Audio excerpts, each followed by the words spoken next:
Okay, so it's saying I'm live. I got my Logitech webcam working now, so I'm starting to figure this thing out.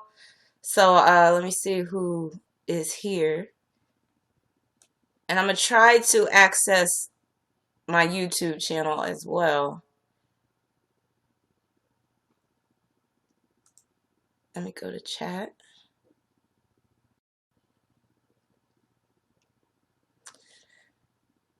My computer is running kind of slow right now. Hey Marilyn, how are you? Let's charge it to the Mercury retrograde grade game right now because my computer is acting hella slow. How are you, Marilyn? Happy New Year's Eve.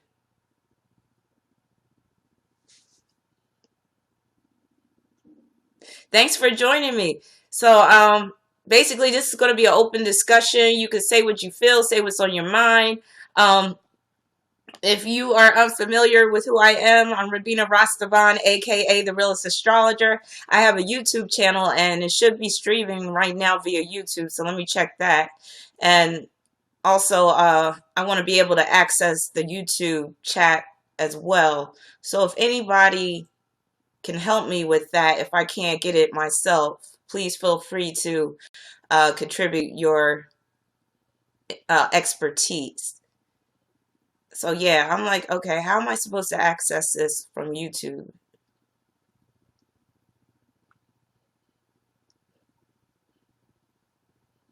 Let me see. So let me see. If I click on it, what will happen? Okay, so I see.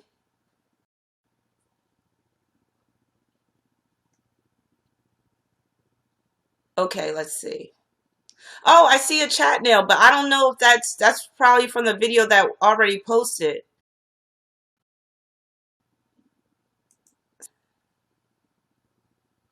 So let me see who else is in the room.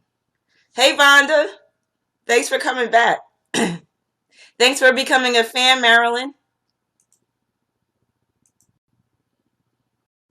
Yes, I don't know if this is going to be in real time or what, but I'm going to go ahead and delete that one video. Just bear with me, guys.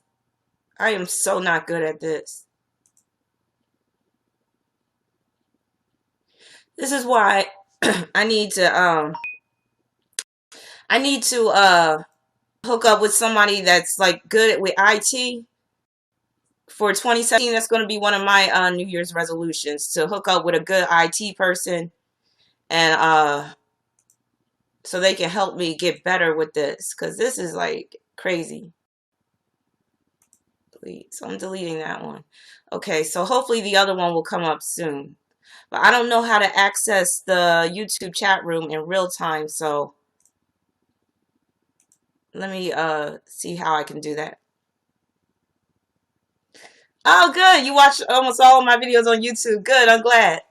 Hey, Three in the Classroom. Thanks for coming back.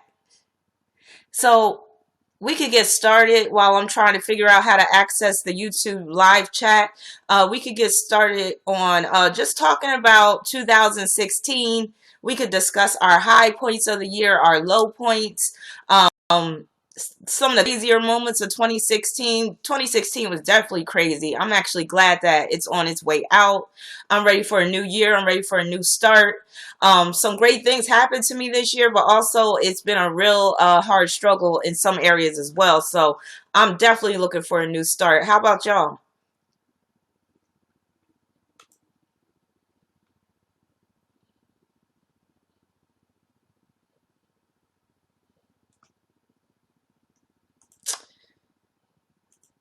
And of course, I can't see. I'm still trying to find the chat for YouTube. Let me see if I could pull it up on my phone.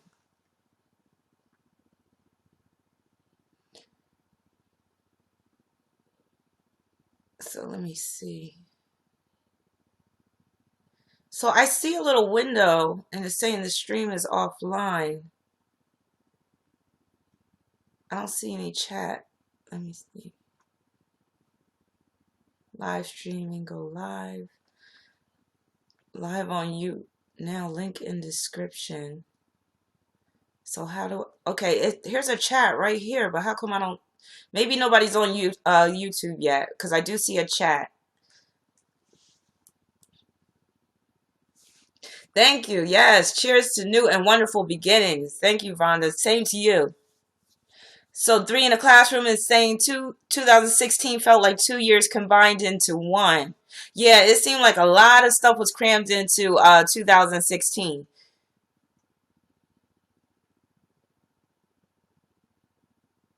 Good. I'm glad you had a lot of good things happen. Did anybody fall in love in 2016? Or did anybody fall in love? Did anybody get married? Did anybody take their relationship to a higher level?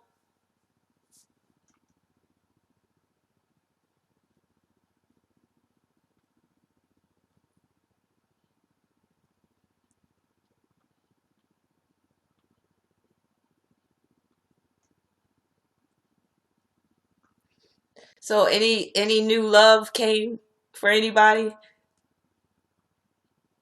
before I share my story? Oh, me. Oh, please share, Vonda. Please share your story about this love that came to you right around Thanksgiving. Okay. So was it an engagement? Was it a relationship that started? What took place in terms of your love life?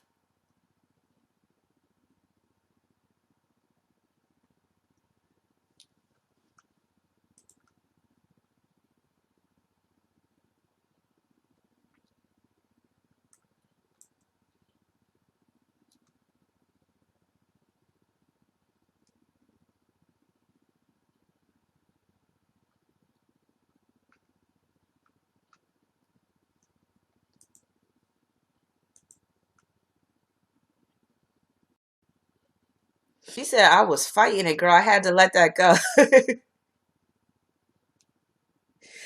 Oh, wow, Marilyn.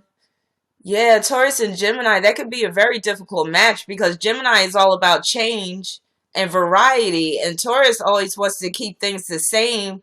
And, they're just all content with things being stable and secure. So, Taurus can be a big time bore for a Gemini, especially if that Taurus doesn't have Gemini energy in his own chart. So, but I'm surprised. I mean, I'm not surprised it lasted 8 years because Taurus does tend to be in it for the long haul. So, congratulations on getting out of that relationship, and good luck to you. Hey, Masaki, how are you? I'm so happy that you joined us. Happy New Year's Eve and Happy New Year to you. Thank you. But Marilyn, yeah, good luck to you, and I'm wishing you the best in terms of finding new love and all of that stuff. So, just to give you a little bit of insight about what happened in 2016 in terms of my love life, I found what I believe is my soulmate slash twin flame, and I thought it was kind of too late for me in the game.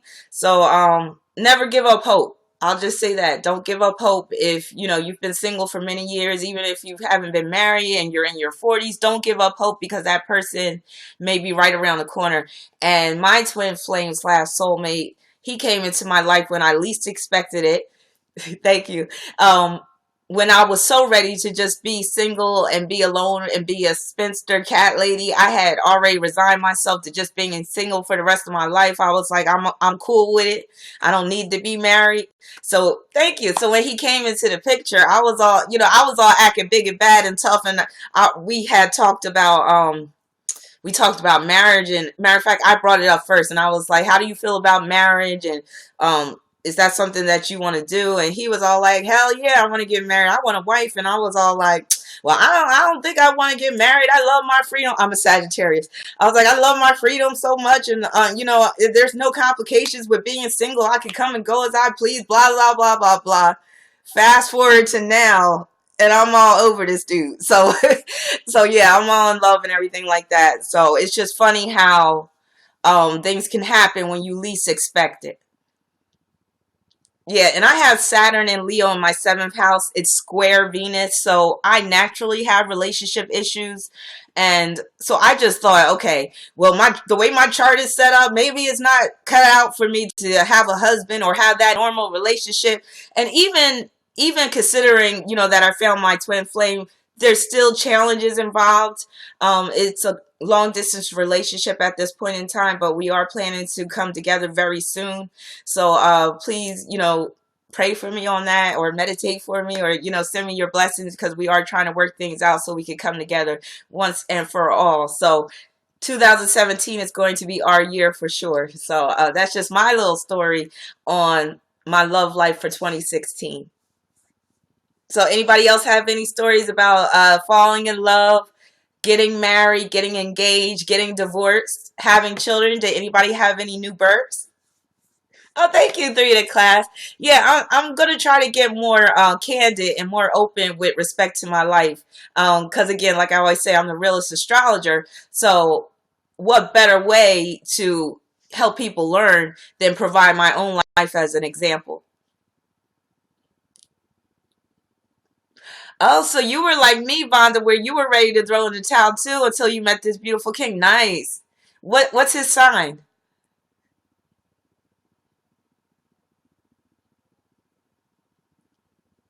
I was right where you were at too, three in a class. But be careful what you wish for, because they always say you might get what you wish for, but a lot of times you may not get it, and you might get what the universe wants for you or what they have in store for you. So he's a Gemini. And what's your sign, Vonda?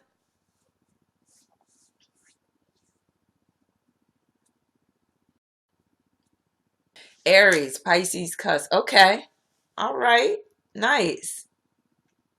So especially the Aries energy that you're working with, that is very compatible with Gemini. So the two of you should have a very lively, stimulating relationship, and it should be rarely an opportunity for boredom to occur. Well, feel free, Marilyn, especially now while there's only six people in the room, because you never know, it might start to fill up. Hopefully it will, cause but then I understand it's New Year's Eve. People might be out popping bottles and fun celebrating. I tend to stay at home on New Year's Eve because I'm an introvert, number one, and number two, I really don't like taking a risk with drunk drivers out there.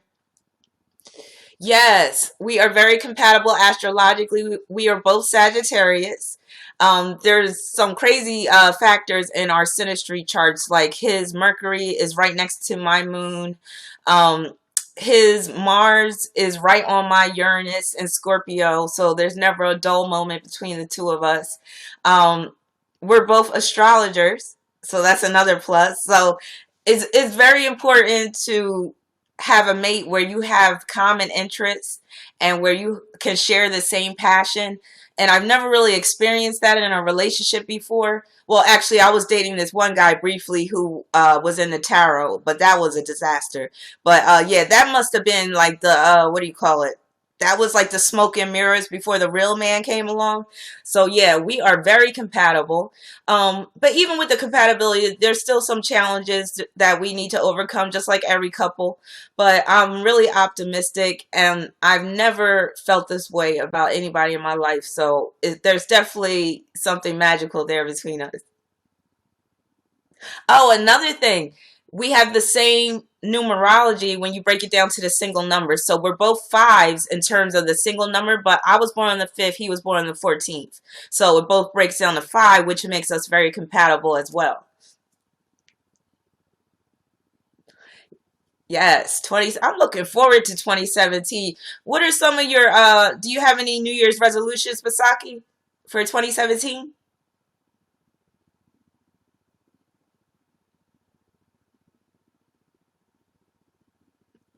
Okay, so you started a friendship with an Aries female. She seems a little tough, but it's something about her that makes me keep wanting more.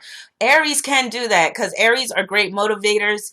And if you're lacking a lot of self-confidence, Aries can help you develop that, because Aries is all about having that self-confidence. They're natural go-getters. They love to initiate new things, new projects.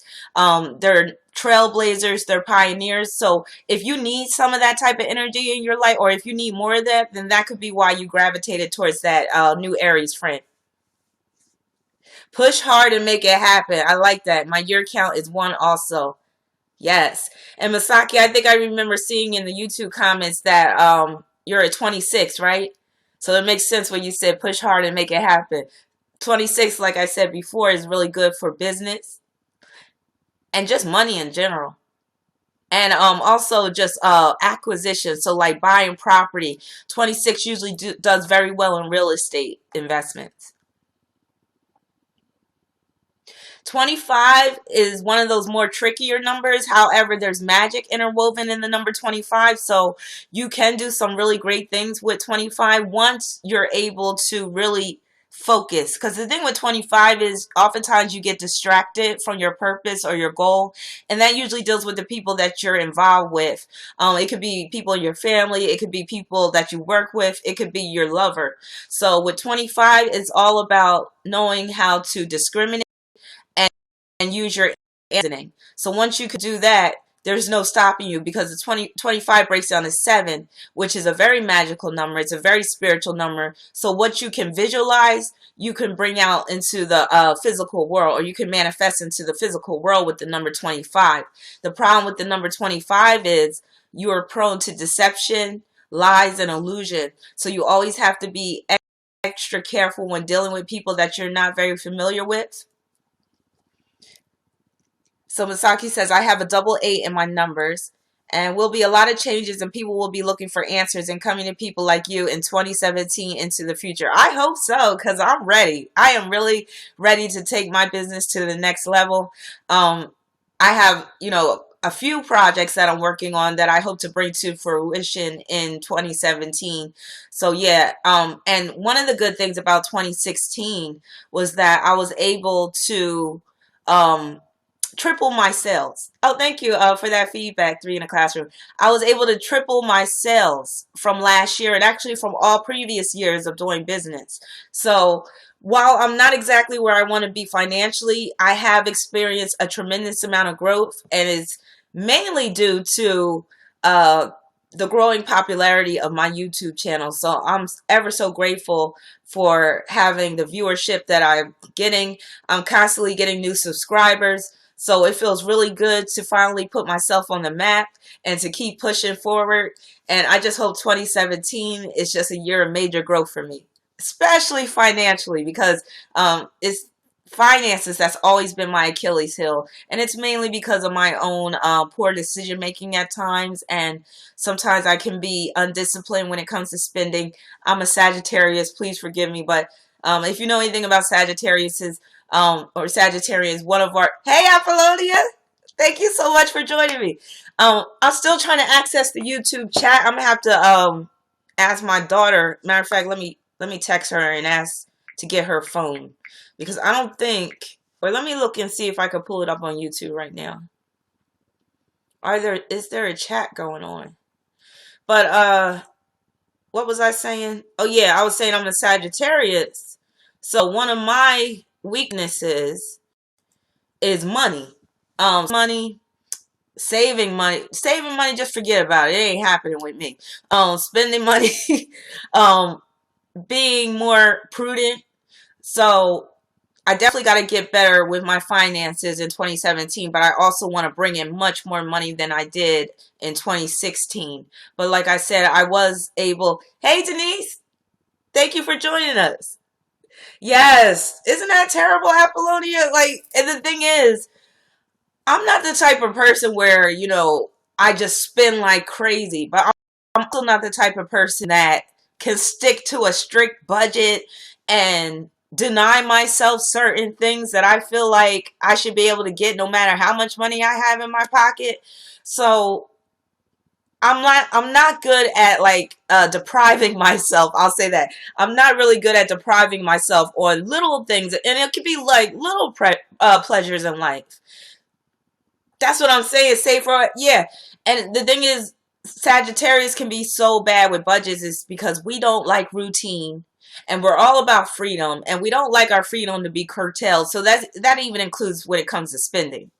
So yeah, but that's one of my resolutions, to get better with my spending. I got crazy with the credit cards in 2016. Like I mean, it's ridiculous. So I'm going to get on top of all of that in 2016. She said, Denise said all fire signs are bad with money. And yes, that's pretty much true.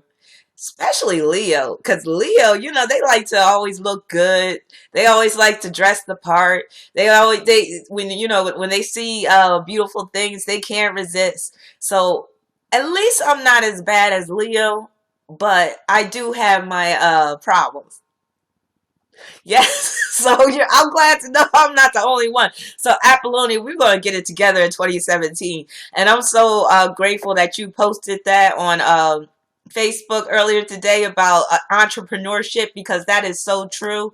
Um, a lot of articles and posts on the internet try to make it seem like, anybody could be an entrepreneur, especially in this internet age. All you need is a working laptop, and, all you need is to get a website, and bam, you can make all this money overnight. Or all you need is a YouTube channel and monetize it, and bam, you could be bringing in $5,000 a month.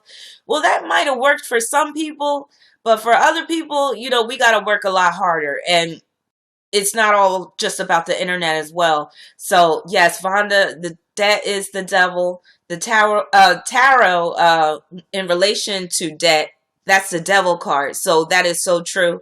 Um, and the devil will keep you locked down and in chains. So yes, debt is definitely of the devil. But what was I saying?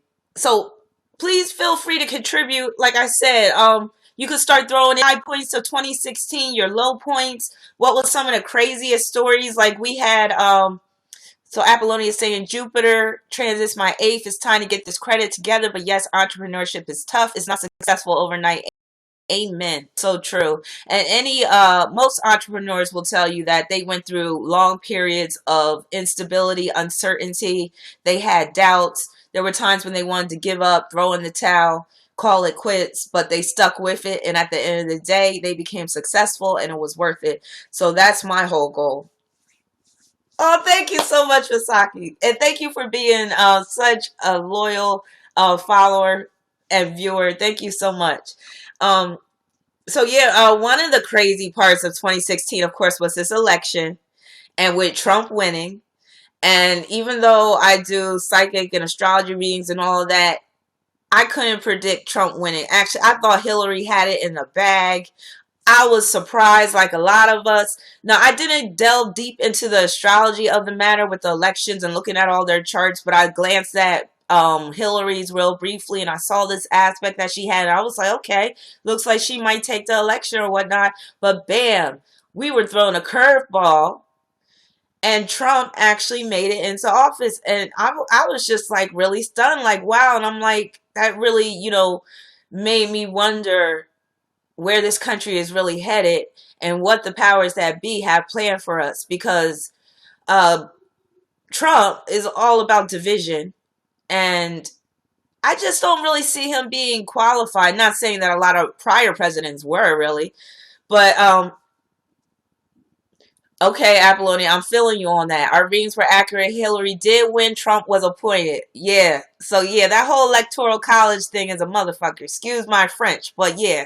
So we definitely saw that craziness manifest. Yeah, the electoral college put him in. So yeah, I mean, a lot of us astrologers, we were right in our predictions, but we didn't account for that electoral college. And they maybe really need to look at that and try to figure out, okay, is that something that really represents the people, the American people, when it comes to the popular vote? Because Hillary got that popular vote, but Trump took the electoral college vote. So Denise says, the world is headed to a bad place. More terrorist attacks, more wars, possibly Iran invasion, and economic downturn. Yes. Yes, it does. I don't see things really improving economically or with, I don't see us, coming to global peace anytime soon. Masaki said Trump is a human emoji, more division and protest into the future. Yeah, and I think this is what the powers that be want, because I really believe that the powers that be, they want to destabilize this nation so that they can institute tighter controls, or they can basically create a new type of government system within this country that's more oppressive. I don't believe that we're headed towards more freedom, more independence. And I'm still trying to access that YouTube chat. I don't know who is in the YouTube chat room right now. Can anybody take a look and see if people are filling up on the YouTube chat room? I'm trying to access it from mine, but I don't know if it's just going to show me when the video is done. I think that's what it shows me. So yeah, my live stream's not coming up. Let me click on something else.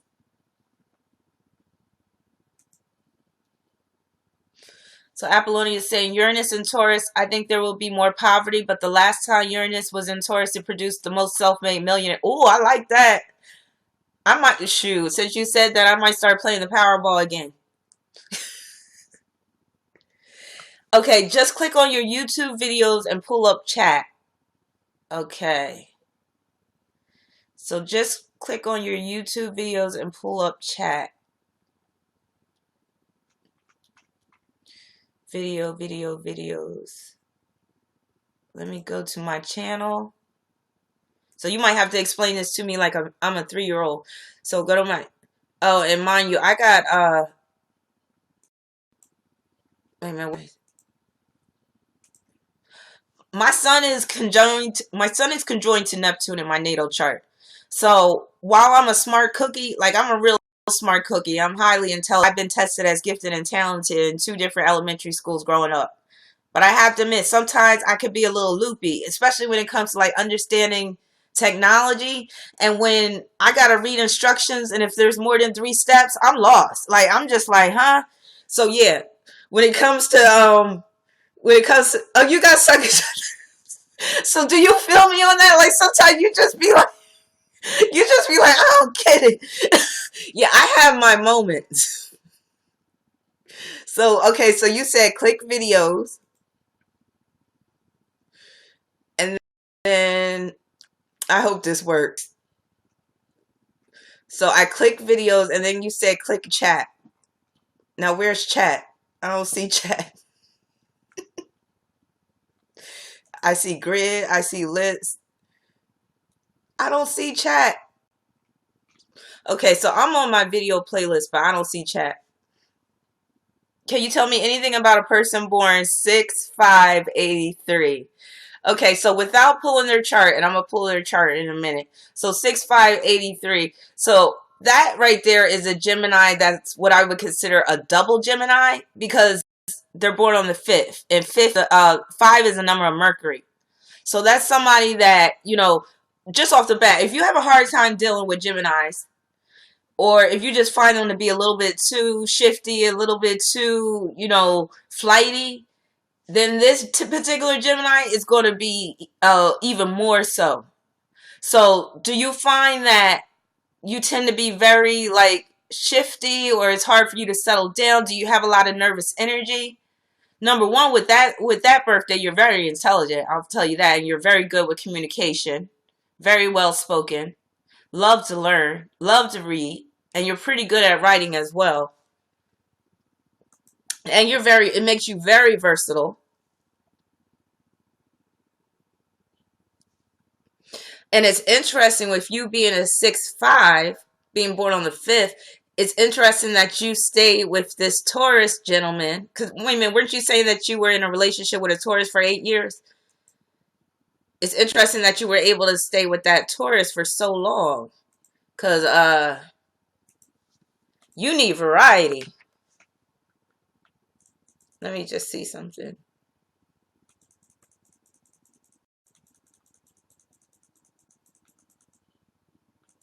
I'm going to text my daughter and tell her to bring me her phone. Maybe I can access her from there. Bring me your phone.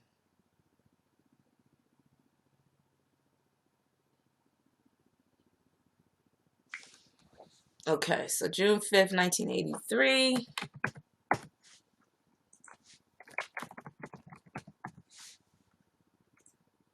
Do you know what time you were born?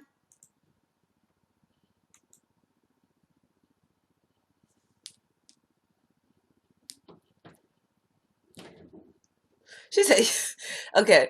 Hey, Dominique, how are you? She said, Dominique says, your surprise Aquarius reading had me weak. I'm a dentist with some of the stuff you said. The other stuff had me shocked. Also, you were born on. Oh, she gave me her phone. Thank you. Here, pull up YouTube. I don't feel like going through all that. She said, boy. Born on the 29th. So 29 is a challenging number. So hopefully you're able to navigate that really well. So Marilyn, you're saying, yeah, she is though. I'm a lesbian. Okay, I work in telesales and love it. Wait a minute, what the? You clicked on it by accident. Okay, so how do I? Okay, go to your subscriptions, right? Okay, here it is. So turn down the volume so I don't hear it. Born on the 29th. So 29 is the challenge. Okay, so I got the chat now up on my daughter's phone. That's good. Okay. Oh yeah, working telesales. That is so Gemini and being born on the 5th. And you always want to be a writer. So have you written anything yet, Marilyn? That's right. Putting them babies, Moon and Capricorn. You know it. That's my little personal assistant right there. So let me access this. Let me see. Here's the live chat. Okay, so I see people in the live chat on YouTube now. I'm going to start a little roll call. Hey, Nicole, Sweet Brown. Hey, Tabby Cat Meow. We got Cura D Wonders in the house. We got Irma. Hey, Irma. We got Akater. Oh, that's Masaki. Okay, we got LA 101. What's up? We got a Beanie. Hey, how you doing? We got My World 41. She said Gemini can be crazy too. We got Tanil Parks. Happy New Year. How are you doing? We got, let me see who else is in here. Zone Melanin. What's up? Q Dangerous. Hey, how you doing? Happy New Year. Cyril Granum. Hey, Libra. Shay Wilson. What's up? She's a 7. Very spiritual. He's a 2. That should work out pretty well. But the thing with 7 and 2, I mentioned this in a free reading that I did, the last free reading that I did via YouTube. You can get caught up in a sea of your own confusion. So if you don't have a compass, you can get lost at sea, both of you guys. So that's the only thing with that. Hey, Minnie Marie. Hey, Leo. Hey, Asian Gigolo. Yes, we spend money. We don't like to be curved at all. Let me see. Hey, Alexi Green. How are you? Hey, Lady Stan Ace. Yup, she had the popular vote, but that wasn't enough. Hey, Tracy Capone. Hey, hey, Diana. Pronounced Dia. Dia. There you. Thank you for the pronunciation. Hey, Happy New Year. Straight from Atlanta. My dad's in Atlanta. Well, he's in East Point, which is real close. Say hi to my dad for me. Chocolate Siren, how are you? Intelligence at its finest, how are you? Hey, Stana Cern. Yes, please start writing more, Marilyn. Hey, Crowd Beverly. Hey, Wannabe T. Did I get everybody? Hey, Jason. November 12th, 1995. Oh, you're a baby. I love when the babies come in here. I love when people who are in their late teens, early 20s are viewers. I love that. That makes me proud. Okay. So Jason Williams said, how about 11/12/1995? Well, number one, that makes you one of those Scorpios that are, well, all Scorpios want to live life to the fullest and want to have a lot of meaning in their lives. But being born on the 12th, you really want to do that big time. But the problem is sometimes when you try to do too much, you end up having to sacrifice a lot. 12 is a number of sacrifice and victim. And being a Scorpio, you're prone to attract people that will want to victimize you. And also you got to look at possibly having to sacrifice money through your relationships and through your associations and friendships. So that number 12 can be kind of tricky, especially as a Scorpio, because Scorpio alone, if you're not the aggressive type of Scorpio who's doing the controlling and the manipulating, you're prone to be manipulated and controlled by others. So that Scorpio energy has to be channeled somewhere. It's not going away. So either you're embodying that Scorpio energy or you're projecting it upon other people. And a lot of times with you being born on the 12th, you might be projecting that Scorpio, or I'll at least say that dark-sided Scorpio energy. You might be projecting it upon other people. So you might attract people who, take your kindness for weakness or take you for granted, or they might just try to victimize you through manipulation. So now that I'm seeing more people in the chat room, I'm seeing more people on the YouTube live. Anybody else? I mentioned earlier, did anybody fall in love this year? Did anybody get married? Did anybody get engaged? Let me see. So Queen Pisces, you got engaged or married?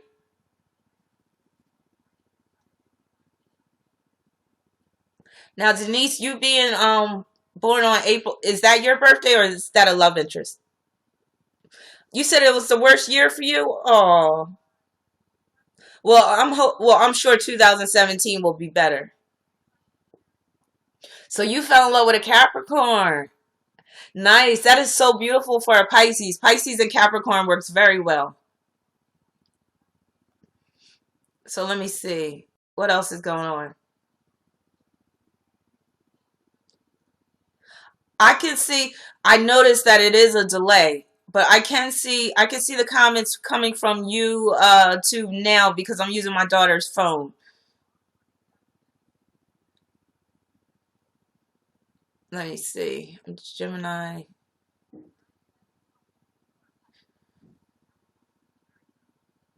You said you don't know about marriage with him. Oh yeah. How about that? Serena got engaged to this guy. Now, wait a minute. Who is this guy? Isn't he the founder of Reddit? And he's like this billionaire? Makes sense that she got engaged with Jupiter and Libra. Now, I'm tempted to do a reading about this engagement that Serena. I'm pulling one card. I'm pulling one card because I want to see.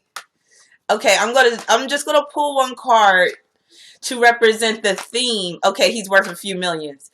I'm gonna pull one card to represent the theme of this engagement slash future marriage because I'm nosy.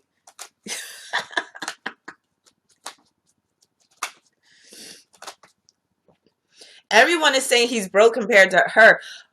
Now, some people were like, championing her because they were like, oh, you marrying up and all that stuff. But I guess not because, yeah, she probably does have more money than he does.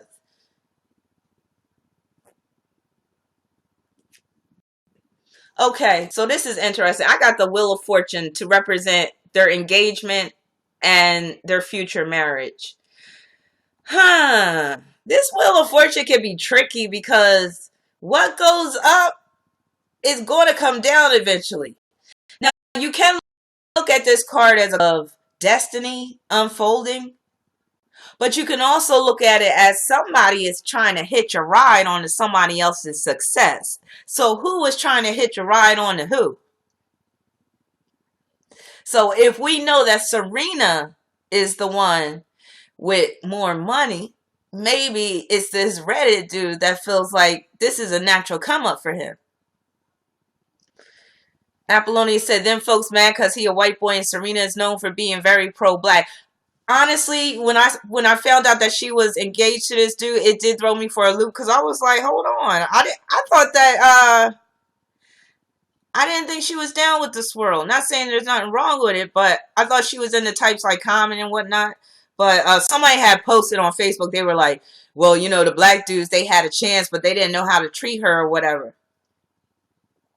Lady Stan A said she got an annulment from an Aquarius. Woo! All right. So I'm glad that you survived that relationship with that Aquarius. Was he dark-sided, Lady Stannays?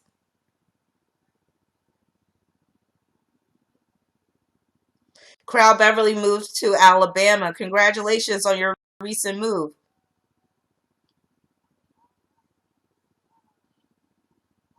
Let me see.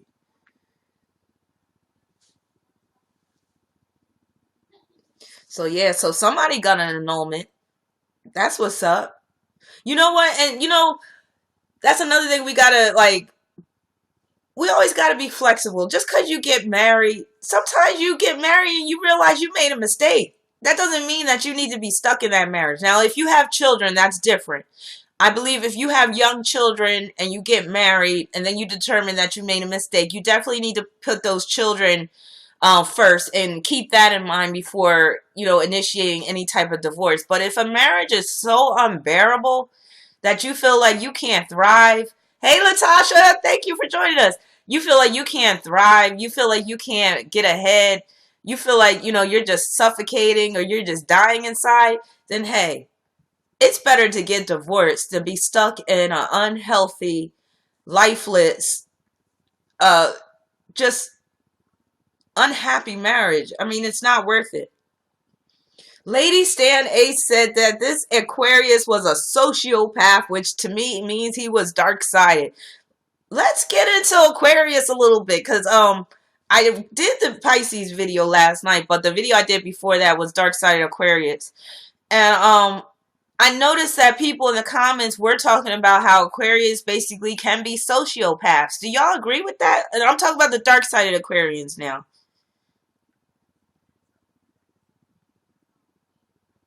I'll tell you one thing, Aquarians are no joke. And you really don't want to deal with them like when you're at odds with them unless you're bringing your A game, because when it comes to you being at odds with an Aquarius, they will go to the throat. Yup. Misaki said he knows an Aquarius chick, she had no problem sleeping with a dude. Mm-hmm. It's because they don't have no loyalty. See, I've read too many times, too many astrology books and astrology websites where they talk about Aquarius is loyal. I'm like, where? How? When? What? Who? No. No, no, no. Aquarius is not a loyal sign. They are loyal to themselves and to a cause, they'll be loyal. But when it comes to interpersonal relationships, and if there's any emotion involved, they are not loyal. Monique said dark-sided Leo can be a egotistical, selfish, mean bully. I'm glad you brought up dark-sided Leo, Monique, because what about this Dr. Umar Johnson? You reminded me, I was going to bring this up. Oh my God, that was a highlight of 2016. And I know some people are split down the middle with this because some people just put this man on a pedestal and act like he could do no wrong. But I saw him as being kind of dark-sided months ago. I was a follower of him. I used to look at his videos and stuff like that. Apollonia said she dealt with a dark side of Leo Mandel. I was and please chime in on this, Dr. Umar. But I used to watch his videos a lot, especially when I had a day job, and I used to play his videos while I was doing my work and stuff, because he had a lot of positive things to say, and I really believed in him about him putting that school up and all that stuff. But it was like it was once that stripper gate scandal came out, that's when I really started to see his true colors. And I was like, it wasn't the fact that he got with a stripper that bothered me. I was like, he's a man at the end of the day, and I never put him up on some pedestal. But what did it was his response, and he was basically calling her all kinds of things. And I was like, yo, dude, like, that's kind of like, you really show your dark side of Leo ways. And then with this recent fiasco where he was just acting like some street thug and just talking all like, y'all could throw out some of his quotes. I forget what he was saying. He was faking like he was talking on the phone, and then the phone rang. I'm like, dude is losing it. But if you haven't seen that video yet, Queen Pisces says she don't know who he is.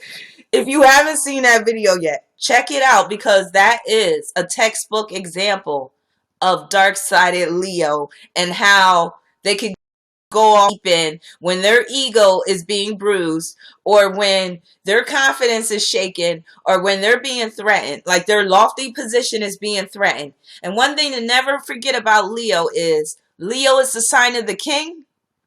Vonda said he never sat well in my spirit. Yeah, he looked ridiculous. One thing about Leo you never want to forget: Leo is the sign of the king or the ruler, but it's also the sign of the child.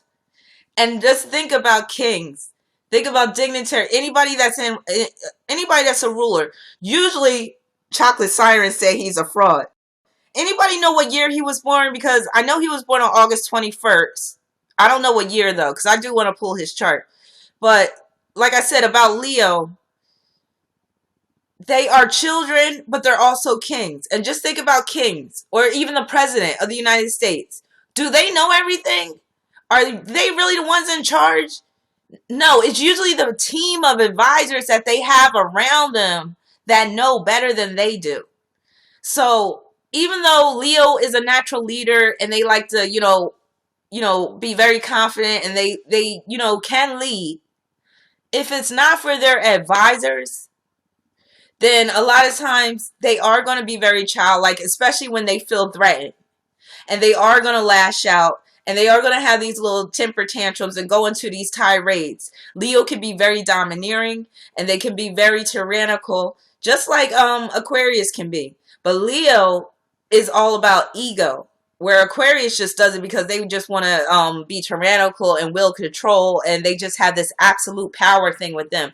But with Leo, it's all coming from the ego.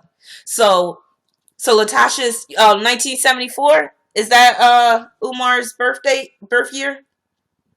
Brian McGee says, like Dr. Umar, when it came to his criticism of the educational system, but not when it came to gays, women, and criticizing the people questioning the money from his school. By the way, I consider myself a Leo, but an introverted Leo. Okay. Let me read that again. Like Dr. Umar, when it came to his criticism of the education system, but not when it came to gays. Oh, okay. You're saying you like Dr. Umar. Yeah, okay. Yeah, and then what about, you guys got to check this out too. Thanks, Latasha. What about when he was going into that whole colorism tirade? That surprised, actually, did it surprise me? Because that's another dark-sided Leo trait. And I'm not sure if I mentioned this in my dark-sided Leo videos, but dark-sided Leo is one of the signs that can be prone to colorism and also racism. So, and also sexism. Any type of ism, Leo can be prone to. Yes, Leo can be very childish. So Leo can be prone to any type of ism. So, especially sexism, racism, classism, colorism. So the fact that he was talking all this shit about Seti being light skinned, and Seti ain't even all that light. I was like, damn. I'm like, imagine if he was talking to somebody that looked like I can't even think of nobody off here. But I'm like, wow, that like he was really showing his true colors. And I was just like, wow, but I'm not surprised because like I said, that was some dark-sided Leo shit all day. Yeah, and he does have that sexist thing with him about you're the woman, stay in my place, and then he was a hypocrite getting with that stripper and all of that stuff. Yeah, yeah, Hasten. He called him a albino, which was very disrespectful to people who are albino. So he didn't even take that into consideration. Yes, liars as well, because it's all about puffing up their ego and maintaining a certain type of status. So he didn't take that into account. It's like, dude, you're trying to open up a school for boys. I'm pretty sure you're going to get at least one boy that's albino. I mean, come on. You didn't think about that?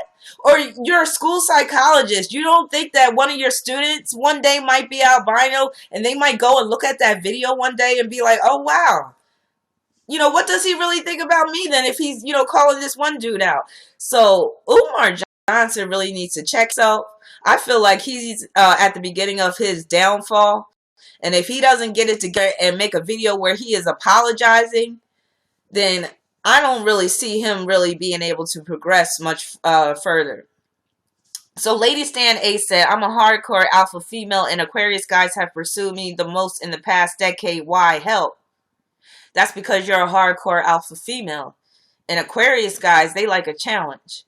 And they like to break women down, that the type of women that seem like they're hard, Aquarius men like to break them type of women down, because truth be told, a lot of women are no match for a hardcore Aquarius guy or a dark side Aquarian guy. Like, there's no reasoning with them. They're not going to play your games. They're not going to feed into emotional blackmail tactics. Basically, they're going to run the show, and, it's their way or the highway. So it's too easy for them to get with a chick that's real agreeable, so they're going to get with an alpha chick, or they're going to be attracted to those alpha chicks that they feel like, okay, if I can subdue this chick, then I'm really the man. Then I really, got it going on. Apollonia said, what about Brother Polite? He's also a Leo, and he's on the way down too. Interesting. Brother Polite, I've been seeing his game a long time ago, and he definitely shines through. I remember seeing a couple of videos of him where he was driving in, I guess it was his Bentley or something. I don't know if it's rented or not, but he strikes me as a big time liar. He also seems like a big time misogynist. Him having the multiple wives and stuff. Now if that's according to your spiritual beliefs, so be it. But it seems like Polite does it to gratify his own ego. And it seems like he also sends out mixed messages as well, where one minute he's all about being conscious, but the next minute he's all about materialism. Yeah, been living off schemes of money. And I really don't believe that whole thing about, what is that called, where you can change your status. If anybody has changed their status in either the YouTube live room or the YouTube or YouNow room, please let me know, because I want to know if there's any validity to that. Has anybody changed their status, whether you're Moorish or whatever? Let me know how that works out, because I'm really curious about that. Yeah, because I know some people will change their status, and that allows them to be able to have better ownership rights or something like that, or they're not subject to the draft and things like that. And I'm all about being free and being independent. So if it works for some people, I'm like, more power to you. My concern about Polite is, is this something that's really legitimate, or is this something that he's just selling people on false hopes so that he can make a buck?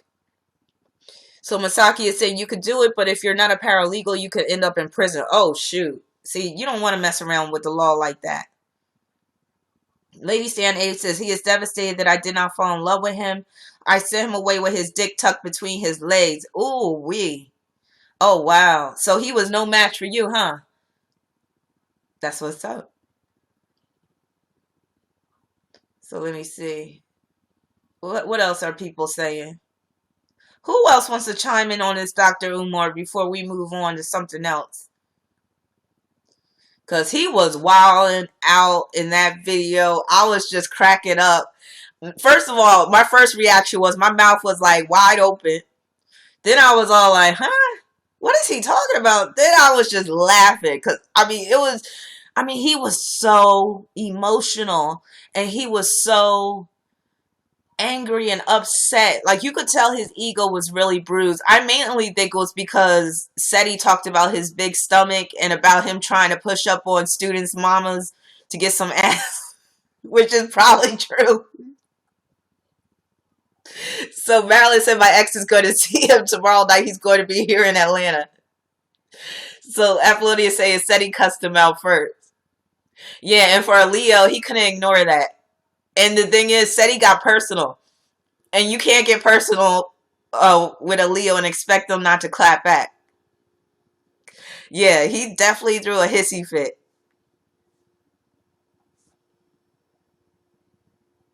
But yeah, what I find interesting is that there's still quite a few people that are like supporting Umar Johnson, and they feel like this man could do no wrong. And I'm like, no, like, he's a man at the end of the day. He's nowhere near a Malcolm X, in my opinion. He's nowhere near Khalid Muhammad. He's nowhere near anybody that was, really trying to make a difference. Now, I do feel like he's good at inspiring people, but he did collect all that money, and it seemed like he could have put together some type of school. He could have took over some school that was, falling apart, maybe started at the small little elementary level or something like that and built a little academy. It's not hard to get a storefront, and I've seen charter schools that, start off being storefronts. So he could have started really small and kept on building up from there, but it just looked like he doesn't have his priorities in the right place. And it's kind of sad in a way because we don't have enough um, black men in positions of leadership that can really be a beacon of hope, especially for young people. So three in a class wants to talk about Azalea Banks. So go ahead. Yeah, he collected like 250,000. Yup, and he was like talking about they were trifling and stuff. But three in a classroom, go ahead, talk about Azalea Banks. Now, correct me if I'm wrong. Is she a Gemini? I think she's a Gemini, right? And I know she's a Neptunian. I talk about Neptunians in this in my Ace of Cups radio show, and I gotta tell you about the Ace of Cups radio show too, because that's been derailed, but I'm gonna bring it back on the scene soon. But that was another low point of 2016. It was a high point and a low point. I got my Ace of Cups radio show. I got to episode 7, and the person that provided the platform through a certain network on Blog Talk Radio basically did me dirty and dropped me without giving me any prior notice, without giving me any notification, nothing. He didn't text me, he didn't call me, he didn't email me, nothing. He basically dropped me off the platform, and it was over personal things, mainly because I wasn't stroking his ego. So he's dark-sided Aries shit. So yeah, so that has been derailed, but I plan on picking it back up very soon in the early part of 2017. So bear with me on that. So Apollonia is saying Azalea is a voodoo chick now. Is she really? She's killing chickens in her closet. Thank you, Apollonia. I'm looking forward to it. I'm so excited about it. So yeah, that was one of the low points of 2016 for me.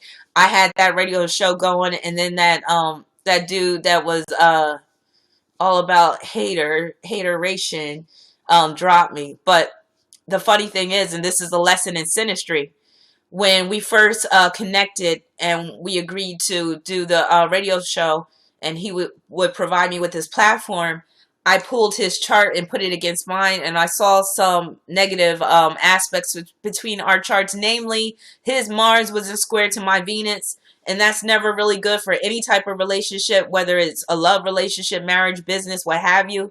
So, yeah, the fact that his Mars was in square to my Venus and his Mars was in Capricorn, my Venus was in Libra, showed that it wasn't going to work out long term anyway. She had blood. This is the first time I'm hearing about this with Azalea Banks. Now, I knew that she was a little off her rocker, but damn. And like I said before, she's one of those Neptunians. Something. She said, so I'm getting all those emails for nothing. Let me go on. Yeah. Thank you, Latasha. So, I talk about the Neptunians. Basically, it's the Neptune Uranus conjunction in Capricorn, and I talk about people that have that conjunction if it's challenging their sun, moon, Mercury, or even Venus, or let's say it's challenging their ascendant or midheaven. Well, they're going to be kind of weird. They're going to have a hard time dealing with authority. They're going to be very oppositional, defiant. And they'll just, have a hard time dealing with reality. So I call those type of people Neptunians, and they were born in the late 80s, early 90s. So that's definitely your Banks. So let me see. Salome Brown said he is a follower of Marcus Garvey, who was a Leo. The guy was talking about looks like an Aries. He's devastated that I not follow him. Okay. Kanye's sister. You're saying Azalea Banks is Kanye West's sister? Yeah, and we could talk about Kanye West too this year, how he had his meltdown. But it looks like he's gonna make it through, I think. And I talked about that in the video that I did. Let me see what else I wanted to talk about. Let me see. Oh, what about T.I. and Tiny's pending divorce.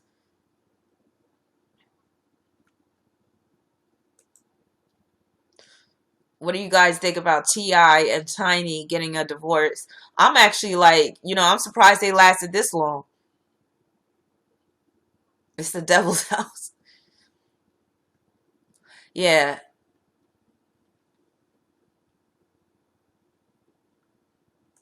And the relationship that T.I. and Tiny had, while it did seem genuine, it just didn't seem like they were really too compatible. Like, I really didn't see them being really good for each other at the end of the day, even though it seemed like, they were solid as a couple. Toxic relationship, she's saying. What about the rumors about Tiny being with Floyd Mayweather? Do you really believe that they're seeing each other? Yeah, he did need her in the beginning. She was the one who put him on, basically.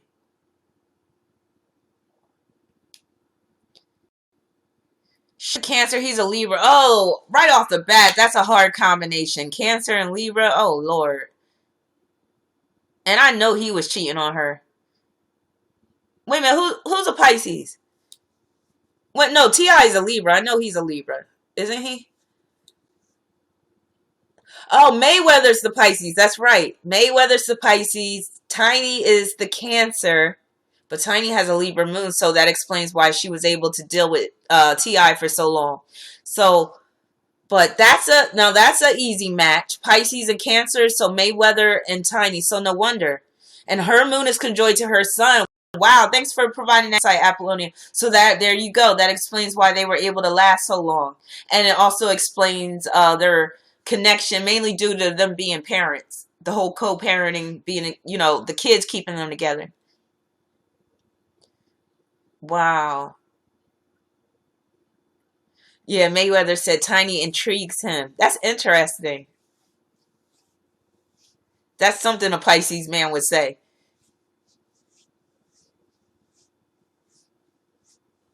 Yeah, Cancer and Pisces, like when any two water signs get together, they can get together really easily. It takes nothing for them to merge together, but it's often hard for them to break apart.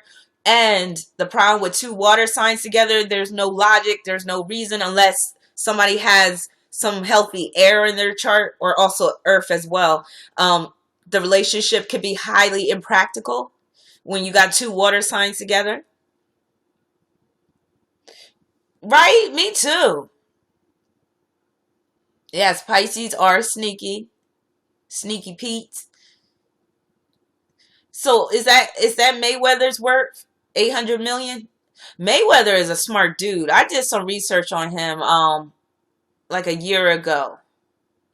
Very smart dude, very business savvy. So Masaki said he met a Scorpio woman. Scorpio versus Scorpio 2017 gonna be interesting. Golly, you must like a challenge. Now just not any dude could get with a Scorpio woman. You gotta have some balls to get with a Scorpio woman. You gotta be strong. Queen Pisces said, I'm trying to leave without noticing. Hey, Kurt. I'm not surprised that she did time, because Scorpio is a sign of criminality. And even the women can get down with the criminal-minded behavior. Hell yeah. Scorpio, period. They're just hustlers. That's one thing I like about Scorpio. Scorpio knows how to make some money, number one. So it's very rare that you'll find a Scorpio being broke. Or if they go through a hard time financially, they will bounce back tremendously. Matter of fact, I'm working on a natal chart right now. And the person I'm working on the natal chart for, she got Scorpio in the second house. Now, while have its downside, hey Sean, hey Scorpio, while it can have its downside, Scorpio in the second house is really good because it can bring in lump sums of money easily. And it can also bring in money through your dealings with others, through your associations with others. It's rare that you find a Scorpio that is totally rock bottom, that can never get ahead financially. Money just is naturally drawn to them. So Masaki said, I lived in Brazil before. I definitely know how to walk the streets or VIP. Okay. Have you ever been to Sao Paulo, Masaki? I heard that's the roughest city in Brazil. Scorpio in the fifth house, bad or good? It could be a blessing and it could be a curse. It can be kind of a curse when dealing with children because Scorpio in the fifth can produce some children that are very headstrong, that are all about, that are very power seeking. So you might be butting heads with at least one of your children. Also, Scorpio in the fifth can bring a lot of children, period. Like somebody with Scorpio in the fifth, especially along with other factors in the chart, they could end up having like 6, 7, 8, 9 kids easily because Scorpio is a very fertile sign, and it's a sign that it's a sign of regeneration. So things that regenerate over and over and over again. So you might go through multiple pregnancies, but the drawback of Scorpio in the fifth is also you could be prone to miscarriages and complications through birth, and also your reproductive system. So you got to be kind of careful. Ashley Wolf says she's a Virgo, September 12th, 1984. Lady Stan Ace was raised by a Scorpio dad. Very good for me in Aries. Yeah, Scorpio fathers will keep an Aries child in line. Thanks, C. Sleaze. Brian McGee was born on 8/8/1988. Ooh, all those eights. Look, Brian, if you are broke, or if you go through a long period of being broke, you're not doing something right. Because with that 8 energy, you should never go broke. You should be in business for yourself, number one. If you're too young to be, 88, yeah, you're old enough to start having your own business and whatnot. So what are you doing? I want to hear it from Brian via YouTube live chat. I want to know what you're doing with that 8 energy. And let me see something. Yeah, you're good at marketing. No reason why you shouldn't have at least one little small business going on right now. So Vonda said, hell, if that was your thoughts of yourself, what in the world is the point? Maryland 4/14/82. Aries. 14 is a difficult number because 14 is about movement and challenge. So whenever you want to... Brian said, I just got a job at Giant Eagles. Congratulations, Brian. Nice. Please say it's a management role or you're in some type of leadership position. Because if you're not in a leader, or please tell me that it's leading to that. Because if it's not, you're not going to be happy long term. You definitely need to be, if you're going to be employed, you need to be in a managerial position, a leadership position, supervisor, something. Pushing carts. Well, you know what? That's a start. And I advise you. So that's where you're going to make your money to pay your bills. What I want for you in 2017, Brian, is I want you to start thinking about how you can start making money for yourself. I want you to start thinking about certain types of business ventures that you can get into, no matter how small. It could be something that's only bringing in a couple of $100s a month, but that's what you really need to do to start living according to your purpose. And you have a lot of creative energy at your disposal as well. So start tapping into your creative energy and see what you can, produce with your own mindset and merit. But pushing carts, I like that because it shows that he has a good work ethic. Some people feel like they're too good to be pushing carts and to be, taking certain jobs in order to pay their bills. But hey, when it comes, he's an 8, and an 8 will do anything that they need to do to make a buck, and that is very commendable. So more power to you, Brian. But like I said, make sure that you start entertaining the idea of having a little business of your own, no matter how small, and it can start inside your home. Hey, Shauna, thank you. So Denise is an Aries born on April 1st, April Fool's Day. How do you feel about being born on April Fool's Day? So you're a natural leader. So if you're not doing something where you could be a leader, regardless of your field, then you're not going to be happy. You're also good when it comes to working with children as well. Yeah, the lady stand ace. I'm proud of Brian too. That's one thing. That's one thing I like. I like people that have like a strong work ethic. I like hard working men. Is 10 a good number to be born under for Scorpio?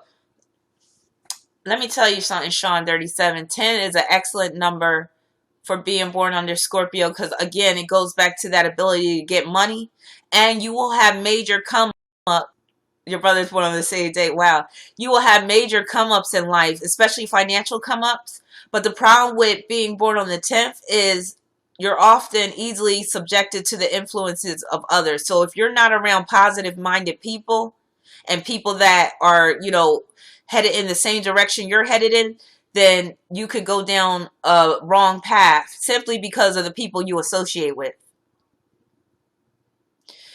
So, Chastity is a Leo, July 30th. Anything in store for me? Well, 38 is a very positive number. It's a very fortunate number.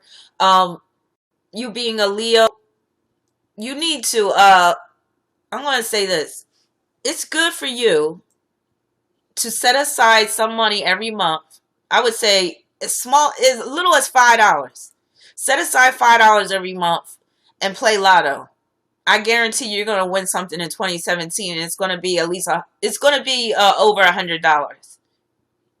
You're very lucky and fortunate when it comes to lotto. So start getting into the game if you're not into the game yet, Chastity, and just don't gamble like indiscriminately. What you do is you just create a little lotto budget. Keep a jar or whatever. And whenever you have some loose change, put it in your little lotto jar and say, okay. And then get good with certain games. So pick out a game that you really that really resonates with you and stick with it. So if pick 3 is your game, stick with pick 3. If you play Powerball and you feel like you can win with Powerball, stick with Powerball. But do it within reason and don't break your bank. Don't go broke playing. But you are very lucky. Another thing you need to do is get into meditation, Chastity. If you don't meditate, you need to start meditating because a lot of creative ideas can come through you meditating. So let's get back into some of the stories of 2016. One thing I wanted to talk about is Solange's album that came out in 2016.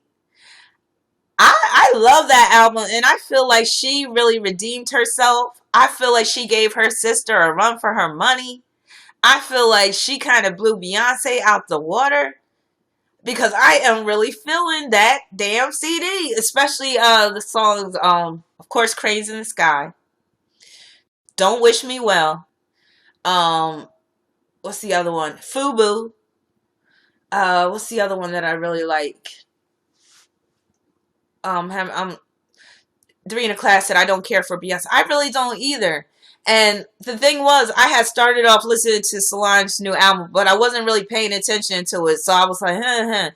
And then my man texted me and he was like, oh, I'm listening to Solange's new music. You got to check it out and stuff. So, of course, if your man put you on the site, you're going to be like, okay, let me try it. So I listened to it. I was like, oh, wow. Like, okay, she really got something here. Basement Baby has come out the basement and that's what it is. Don't touch my hair. Yes. Love that song. So, yes, she really came through in 2016. So, congratulations, Solange. You really did your thing. I am like so proud of that. I'm so proud of her because for the longest she had to live in Beyonce's shadow. And now it seems like she's really coming to her own in terms of music. And she had a great collaborative team with her as well. Yeah, let's talk about Beyonce and her ratchetness. Yes, it's time for Solange to have some shine. So yeah, her album is wonderful. It's refreshing. I believe that it was music that we really need to hear.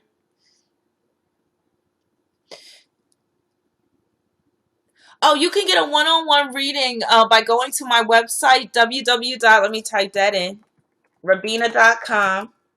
And I provide readings via phone, Skype, Facebook Messenger, email, what else? I'll even do video chat on Skype. What else do I? What other modality? Like I said, chat, phone, email, and in person if you're local. So Queen Pisces wants to get pregnant in 2017. Ooh wee! And you know what that does? Do you know if the Capricorn feels that way? Did you say you got with a Capricorn this year? Yeah, how about Beyonce trying to be all about the women's rights and black solidarity, but it seemed like it was all a marketing tactic for her. I wasn't buying it with the lemonade and all that stuff. I know a lot of people was on that lemonade, but it went right past me. I was like, next. So yeah, when Solange album dropped, I was like, hello. I think Beyonce probably low key hit on that Solange album. Seat at the table. She is an opportunist. And she got Moon in Scorpio. I felt I didn't even really give Lemonade a chance. But you can see that Solange has soul still. You can tell that Solange is still real. Where Beyonce is like she's soulless now. And either it's because that's who she really is, or maybe the limelight has just gotten to her head and she just can't be real anymore. That Moon in Scorpio, let me tell you, son, that Moon in Scorpio is lethal. You hear me? I got my oldest daughter is an Aquarius and her Moon is in Scorpio and they square each other. Help me, please. I was just dealing with some of her nonsense not too long ago. Right after I did that Dark Side Aquarius video, I was like, okay, yeah, you really show your dark sided ass now, but that's another story. But yeah, just to let you guys know, when I do those dark sided zodiac videos, it's not that, I'm coming down hard on one particular sign. I go hard on all the signs, and I see a lot of this stuff manifest in my own life through through the relationships I have with people in my family, my friends, enemies, what have you. So a lot of what I say, I am speaking from experience. And when I talked about my Aquarian daughter just being a thorn in my side, even though she's 22, she could still be a thorn in my side. So I'm hoping that 2017 she gets it together. She's still kind of young, but she got a lot of dark-sided traits to her, so I'm just hoping that she finds the light. And even being a spiritual advisor, a lot of times she does listen to what I say, and she takes a lot of what I say to heart, and she does respect what I do, and she holds me in high esteem. But her problem, like a lot of dark-sided Aquarians, is when you go against their program or when you're trying to tell them about something that they did that they need to pull themselves up on, they don't want to deal with it. It's all about, screw you, all this stuff, I'm going to do me. And I don't have time for that. Like, if you don't want to, try to better yourself and you want to be all stubborn and be mean and evil acting, then we're just going to have to, have some space between us until you get your head right. So that's one thing about me as a Sagittarius. I don't pull no punches. You're not going to play games with me and be one way one day and be another way the next day. So whenever somebody shows me like their ugly side and they show me that side is a mainstay, then I keep my distance, even if it's family. So I'm just putting it out there. But yeah. So let me see. Vonda said my daughter is Moon in Scorpio. So Moon and Scorpio people, they can be very helpful. They can be very supportive. But the thing is, they will bite you in the ass. So you got to always be careful with Moon and Scorpio, even if they're family members.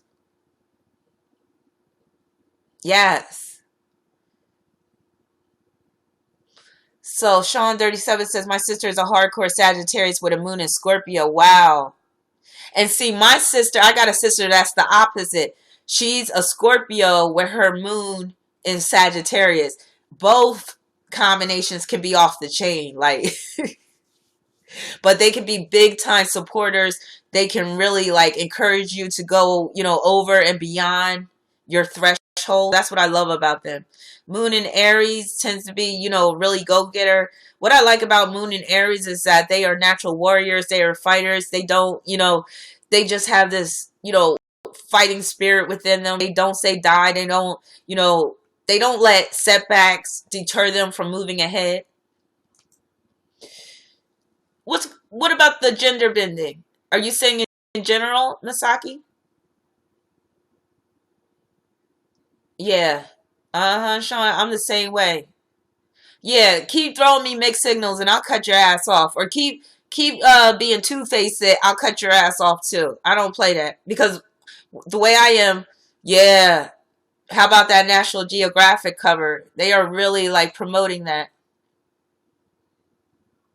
Oh, Salome, I'm sorry. Okay, let's see.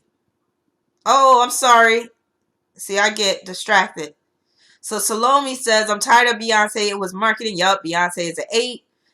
8s are all about ambition. They're materialistic. They're opportunistic.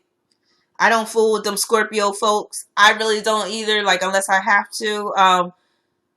The thing is, Scorpio, they're real solid people. They can be solid friends. They can have your back to the end.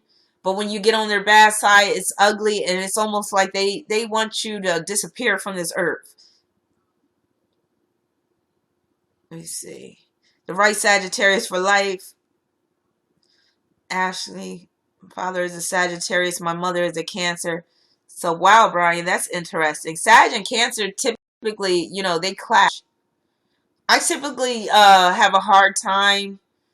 I'm not going to say a hard time with Cancer women, but Cancer women, they can be a little bit too hypersensitive for me. And with me being a Sag, I tend to say what's on my mind. So sometimes it's a little too much for a Cancer. So what else? What else do you guys have planned for 2017? And we're getting close to that midnight mark. At least on the East Coast, people are.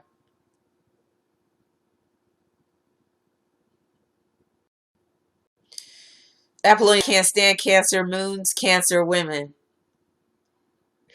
My man has a Cancer moon. I mean, it's sweet. It's real sweet, but he is sensitive. And he worries. He tends to be a worrywart.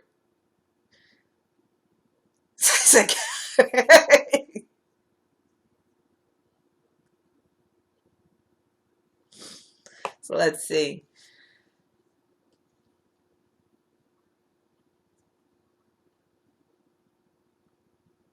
Is anybody having a party tonight at home or is anybody out? Oh, wait, Apollonia, you're like, wait till we live together, please. And that's going to be happening very soon. So please, if I might have to contact you for some strength and for some guidance. You might want to throw out some tips right now on how as a Sagittarius woman, she said, I'll see. You're starting to scare me.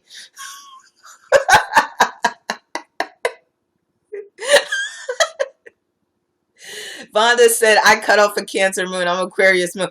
Yo, Aquarius and Cancer, those are the two signs that can't stand each other for the most part. That is what I've found out. Cancer and Aquarius, they clash like nothing else. Answer your phone. Yeah, if I'm not by my phone, Lord, oh Lord, it's gonna be some problem. I could already see that. But I kind of like that because I really never had a guy that really cared that much, it seemed like. So somebody asked me if I have any predictions for Trump. I'm going to pull a card about let's look at his first 3 months in the White House. Shauna said a lot of Aquarian women instinctively don't like me. Why do you think that is, Shauna? Probably because you don't allow them to intimidate you. See, us Sagittarians, we're not going to allow anybody to intimidate us.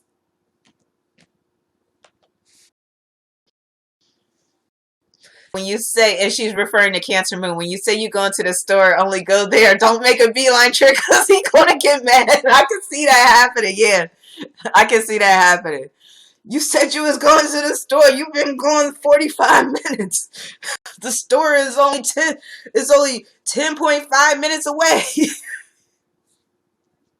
Kenya Moore is an Aquarius, yes, and she is a true Aquarius. She could be very dark-sided. King of Cups. This is the card I got for Trump's first 3 months in office. You know what this tells me? See, this King of Cups can be a tricky dick. Tricky dicky. He can be tricky dicky, and he tends to be a slime ball. See, I'm thinking about the negative manifestations because already I'm biased about Trump. So I'm looking at the negative manifestations of the King of Cups. He could be a sleaze, slime ball, sneak, liar. So what I'm thinking of, a lot of the promises he made to his constituents and to the voters, yes, feeling himself big time. A lot of the promises he made, he's going to renege on. And this shows me that he might even be inept. He might not be capable and up to the job the first 3 months, because the King of Cups, he's not really fit to be a president. The King of Cups is more like a minister, a preacher. He can even be a doctor. He can be a professor. But in terms of being a president, a lot of times the King of Cups, he's not upfront. He's shady. And he has a tendency to like hide underneath his desk when things get hectic. So Monique said she heard it through the grapevine that the military will do a draft. That's scary. Oh my God, that is scary. Yes, him being a puppet is very King of Cups, meaning like he's very pliable, he's very malleable. So whatever, they are good providers. So whenever, whatever somebody up top wants him to do, he's going to fall in line. He's very malleable to that extent. But also, King of Cups, he got tricks up his sleeve. You never know what he has. USA will hit a crisis in 2020. That's what Masaki says in terms of feng shui. Interesting. I see this country headed that way. It doesn't look good. So Monique is saying that she heard through the grapevine that the army is going to institute a draft. Europe is one cycle ahead of us with refugee crisis. Let me see what's going on with YouTube Live. La 101, what is the true meaning of New Year's today? That's interesting. Sorry to get all up in your conversation. I know you were talking to Lady Stan 8. But yeah, I'm all up in your conversation.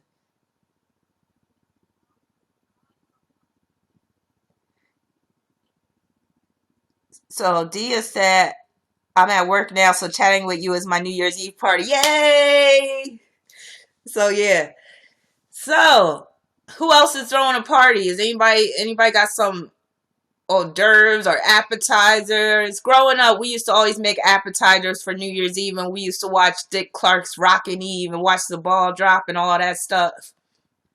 Did anybody else grow up doing that? Let me try to think of some of the I thought about moving to South America, Apollonia, for real. What are some of the things we used to make on New Year's Eve? I'm trying to think. Like, we used to make those little mini pizzas on the Ritz crackers. I remember that. We used to make like pigs in a blanket. Um, I think stuffed mushrooms sometimes. I used to love me some stuffed mushrooms. That was always my thing that I wanted to make. Of course, as kids, we couldn't have the champagne, so we had the ginger ale or the sparkling grape juice. That was always a treat. And then the next day, you know, what was I going to say? Yeah, the tradition in a lot of black families, the next day, New Year's Day, would be to make black eyed peas. So my mom would often make black eyed peas with cornbread. I never liked black eyed peas. I still don't to this day. Matter of fact, I haven't tried black eyed peas in years. So maybe I should give them another try. But I've never been fond of black eyed peas. But anybody else in this room used to, did their family make black eyed peas on New Year's Day? Salome says, I have red wine. Nice. Toast to you. Cheers. Yep, black eyed peas and collard greens and cornbread. Yup. Same at my house. Shauna said, beer is my weekend's bread. Yup. 3 in a class said, I just ended a fast a few days ago. Yes, fasting is very good. I strongly believe in fasting. I do intermittent fasting every day. So, Latasha, you eat black eyed peas with sugar? Maybe I should try that, because I think my problem growing up was that I found them to be bitter. But yeah, is anybody making black eyed peas for tomorrow? And corn and collard greens and all of that good stuff. Hey, Desiree Taylor, what's up? I'm so glad you came to join us. Happy New Year's. So, Desiree, are you throwing a little party? What do you have planned for this evening?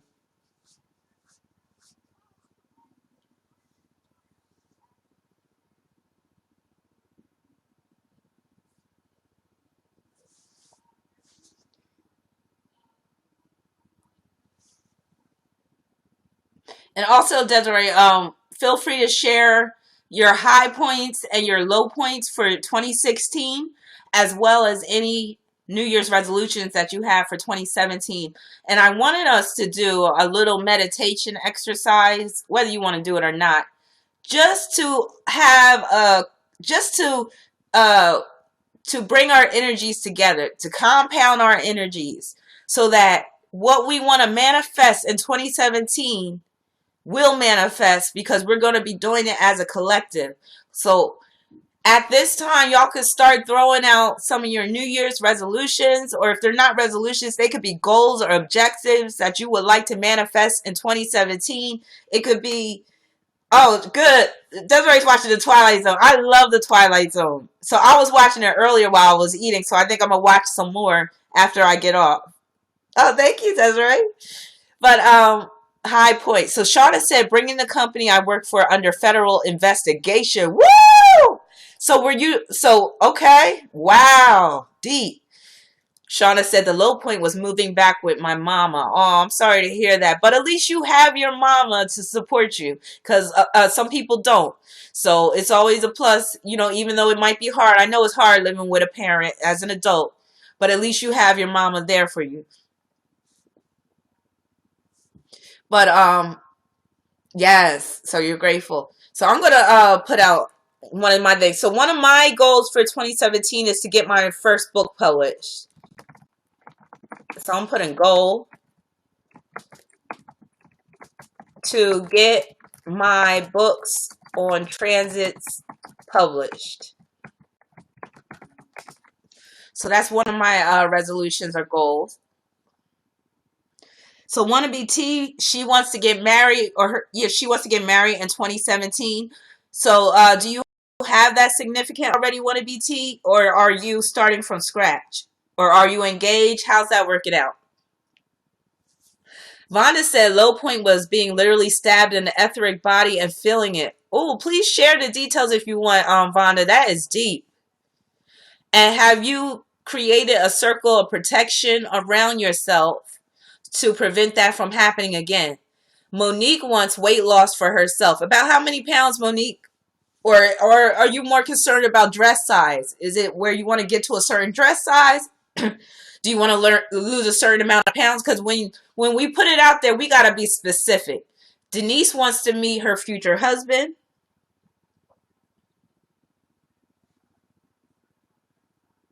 Oh, thank you, Shauna. I also want to create a class, at least one online class in 2017. So I'm going to put that. And I think the first class is going to be geared towards women. So I'm going to put start an online course. I'll put metaphysical course.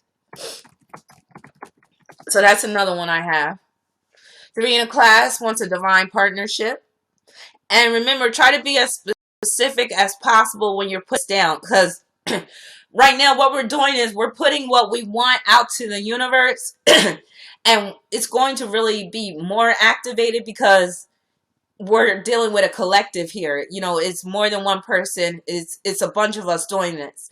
So Shauna said goal for 2017, getting a settlement from this company. Amen. All right. So Salome said, I want to be an astrologer and psychologist, 2017 goal. Those are great goals. High point for Sean 37 of 2016 is graduating high school. Yay! Congratulations, graduate. All right. Much success to you. And Mia Moore says, have my business deals get through and get signed. All right.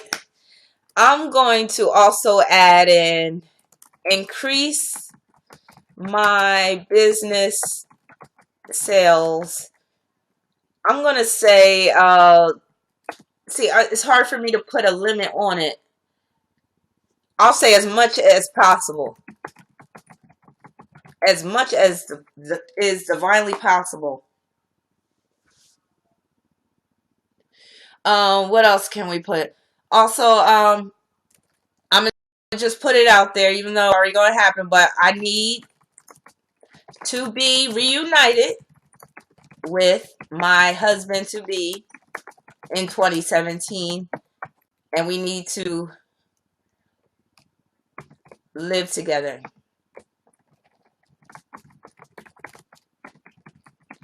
Then get married. And then whatever else comes after that.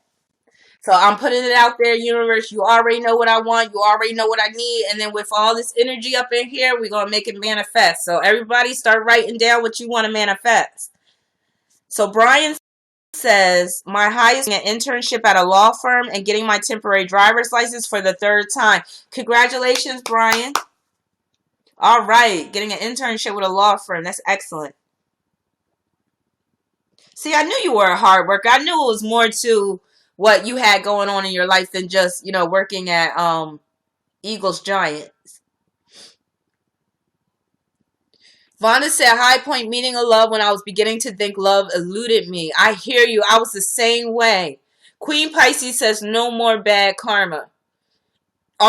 Queen Pisces, do you mean in general or in a certain area of your life? Because, you got to be specific with the universe. So the universe, they might be like, okay, we're not going to give her no bad karma with respect to work. But when it comes to relationships, we're going to let this karma roll on. Mia Moore said her other goal is to start my master's. Shauna P said black card goals.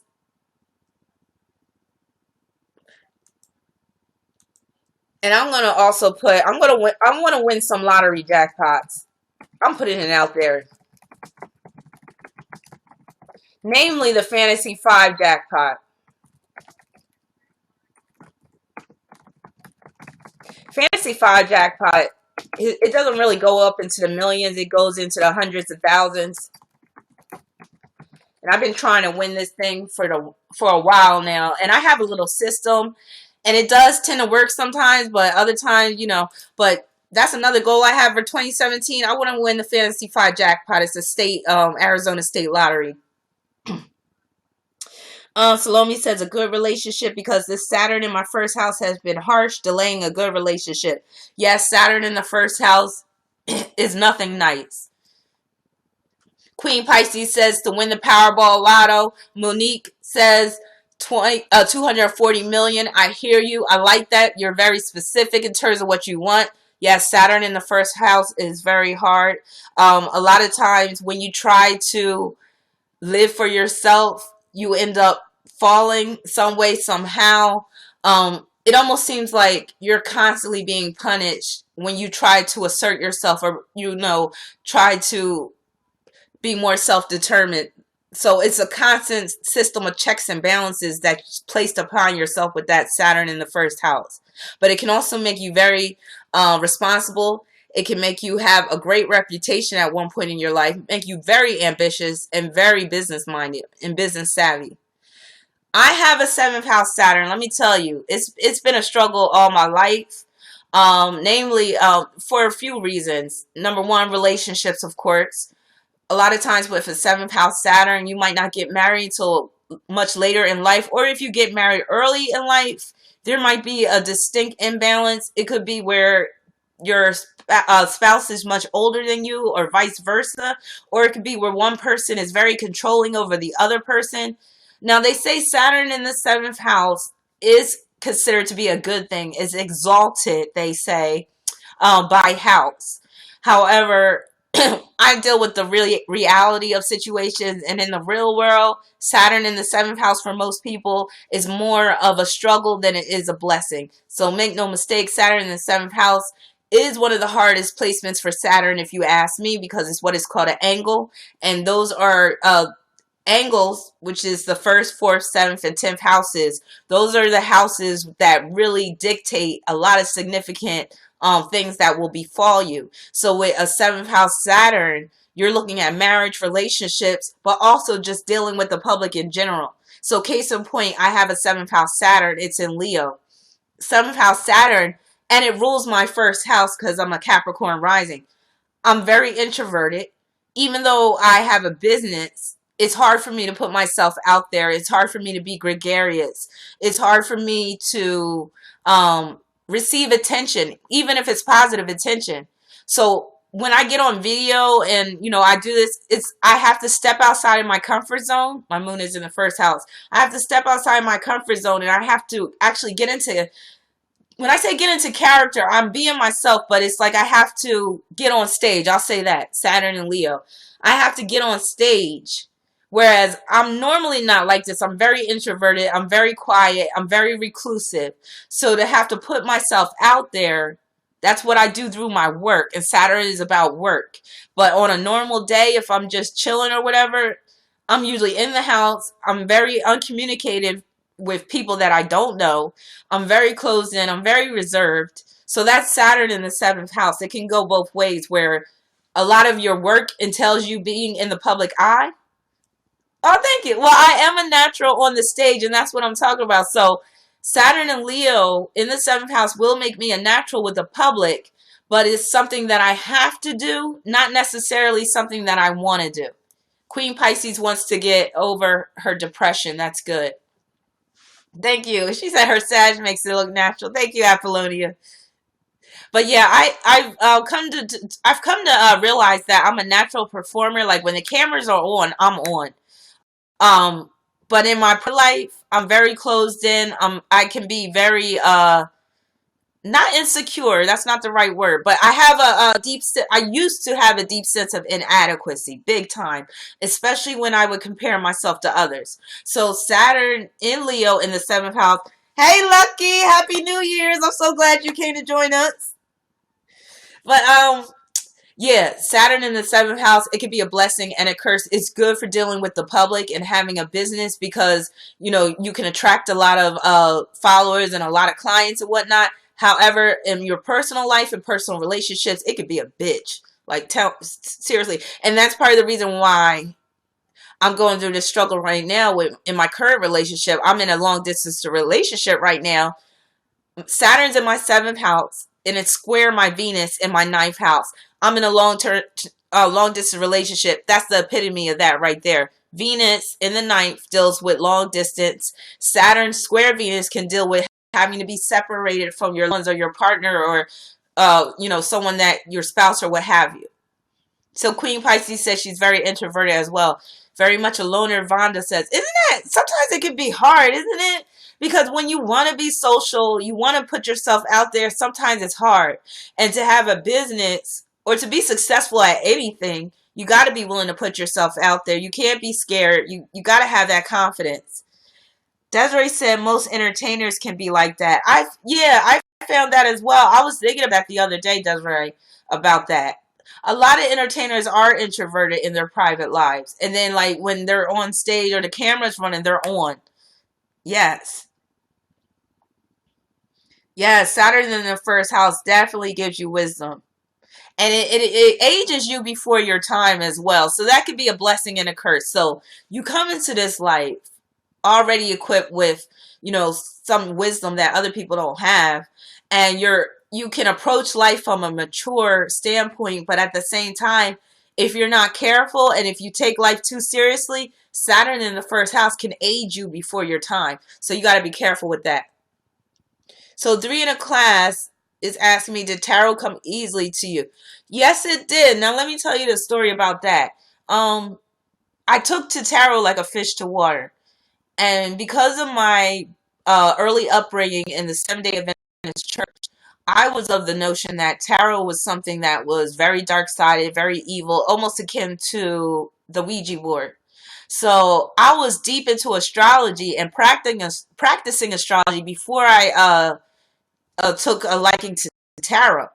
It was when I had this, I met up with this psychic. Her name was April, and she runs the Vision Quest bookstore out in Arizona. And she had told me, she was like, you are very psychic. And she was like, and you need to read tarot. And I was like, I don't know about that. I'm kind of unsure about tarot. And she was like, no. She was like, you would be very good at tarot. So it wasn't until a year later that I was like, oh, okay, I'm going to try tarot. And once I tried it, I was like, this is the truth. And then once I was able to connect tarot with astrology, I was like, what? I was like, oh, yeah. I was like, this is right up my alley. So I always have my cards with me. If I have a day job, I don't have a day job. And that's another, let me write this down too. I need to stay self-employed. And I know it's risky, but damn it, you only get one life as the current person as you are in this current incarnation. And I'm not trying to sacrifice too much of my time being employed by someone else. So 2017 goal, another goal, to remain self-employed. Because if you saw my chart and if you knew about the energy I was working with, you would be like, she doesn't need to be employed. She's not built for employment long term. To remain self-employed, that's another goal I have. So, yeah. But when I have day jobs, I always bring a deck with me because you never know when you might need to do a reading. So I always have a deck with me. When I'm home, I do multiple readings a day. I always do a daily reading for myself. Sometimes I'll do a relationship reading about me and my man. If me and my man, if things seem kind of like uncertain, really it doesn't. But sometimes I just want to see, what's the energy of dealing with me and him about. And it's so funny because sometimes the cards that are in the relationship reading will play out almost like literally in real life when, either he'll call me, he'll say something that reflects a certain card in the reading. So it's really interesting. Oh, I use the I like the Rider-Waite system. Right now I'm using the Radiant Rider-Waite, one of my favorite decks. But I have I think I have about 25 or more decks. Latasha wants to be a wealthy stay-at-home mom in 2017. I hear you about that. I love the idea of women still wanting to be stay-at-home moms. I love that because I believe that when children are young, the first teacher and the best teacher, that's if the woman is, has a level head and whatnot, is the mother. So if you could stay home with your children as long as possible, I think it's beautiful. So Latasha, I really want that to happen for you. So Queen Pisces said, that's how I found out my cat was cheating. I kept getting the Tower card. Ooh, yeah. That's a rude awakening card right there. But tarot will really open your eyes up to how the universe is orchestrating things behind the scenes, but also it's a really good self-analysis tool because a lot of times we don't like to be honest with ourselves, but the cards don't lie. So sometimes, if you do readings about yourself, you'll see these cards that you don't want to see. Well, you can't lie to yourself after that. You got to be honest. But even when you do readings for yourself, it's hard to be objective. So I've done readings for myself and I've seen things that I, really wasn't there, or I've gotten my hopes up high simply because I'm being too subjective. So it's a double-edged sword when you do readings for yourself, but I am getting better at it because, I'll try to really come from an objective standpoint. So Mia Moore wants to buy some of my own cash. I like that. Cash money. All right. More power to you. So if everybody has put in their goals or their wishes, let me see if people put things in the YouTube chat. Yes, Rabina has Saturn and Leo. Yes, I do. In the 7th house at that. So Desiree Taylor said, what is your favorite medium, tarot, numerology, or astrology? That's a good question. I would have to say astrology first, then numerology, then tarot. But I really can't put one above the other because they all work so well. Vonda is saying more money, more money, more money. That's what I'm talking about. But yeah, it's so hard to put one above the other because they all are interconnected and they all work out so well. Myanmar said, what is your take on pendulums? I got a few pendulums and I was trying to work with pendulums, but I got too many uncertain or inaccurate results or answers that I had to put it to the side. Pendulums are really tricky. You got to be careful because, and I think it takes a special person to work with a pendulum. So if they work with some people, that's good. They may not work with other people. I have a hard time working with pendulums because I have a tendency to be too subjective. My moon is in my first house, and it could be my emotions that impact. And correct me if I'm wrong, Shauna. Could it be my emotions that are impacting the pendulum and the way it moves? Because I've done it where it's like, okay, she said, me and Moore says that's probably it. Yeah, because I've done it where it's like, okay, show me yes, show me no, and then it will do like round for yes, straight up and down, back and forth for no, and that'll be very clear. And then I'll ask a question, and then the answer I'll get is no, but in reality, the answer was yes. So when I get stuff like that, I'm like, I can't deal with this later for this pendulum. So right now, it's just there as a decorative piece. I have a quartz crystal pendulum, and so yeah. Shauna said, "Did I clear the energy of the stone first?" No, I didn't. So yes, please teach me. All of them go together. Yes, Salome. Yes, stay-at-home moms are needed. Yes, I'm all about being self-employed, Lucky.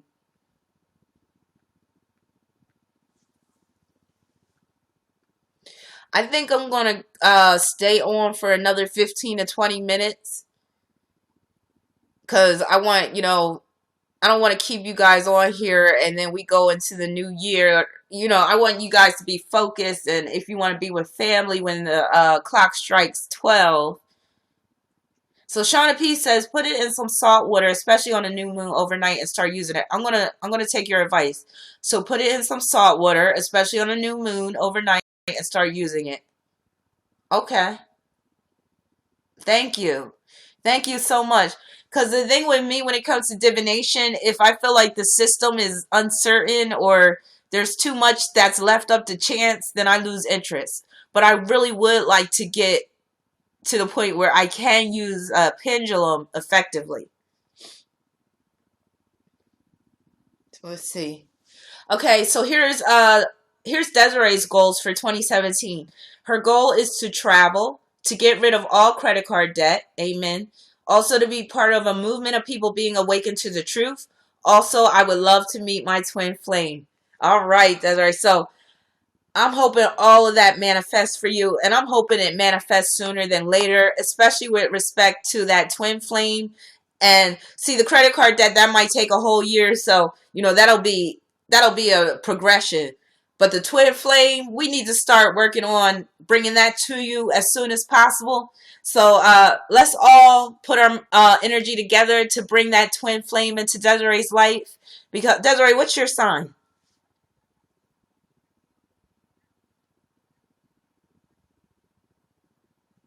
And that thing that we need more. We really do.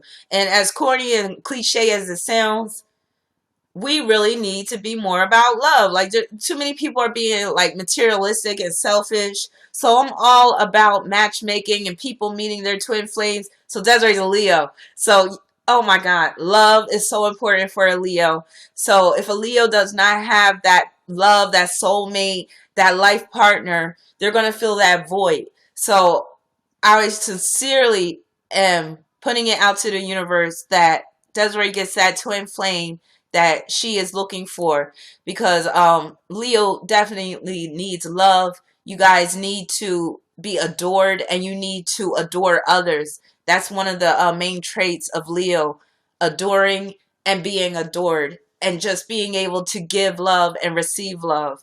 So yeah, more power to you. Come on, let's ramp up this energy. Let's get it really, let's get it stoked, because I'm actually starting to feel it. I'm starting to feel the energy generating up in here, and I really feel like this is going to really make a big difference in terms of manifesting our goals and objectives for 2017. Oh, Shauna said, "Oh, I love me some Leos. You'll get that special someone." Oh, I know she will too. I feel really positive about that, especially since she put it out there, and putting it out to the universe is very important. I can't say that enough. You gotta stake your claim. You gotta proclaim it. Diaz says, my goal is to pay off my Bank of America card.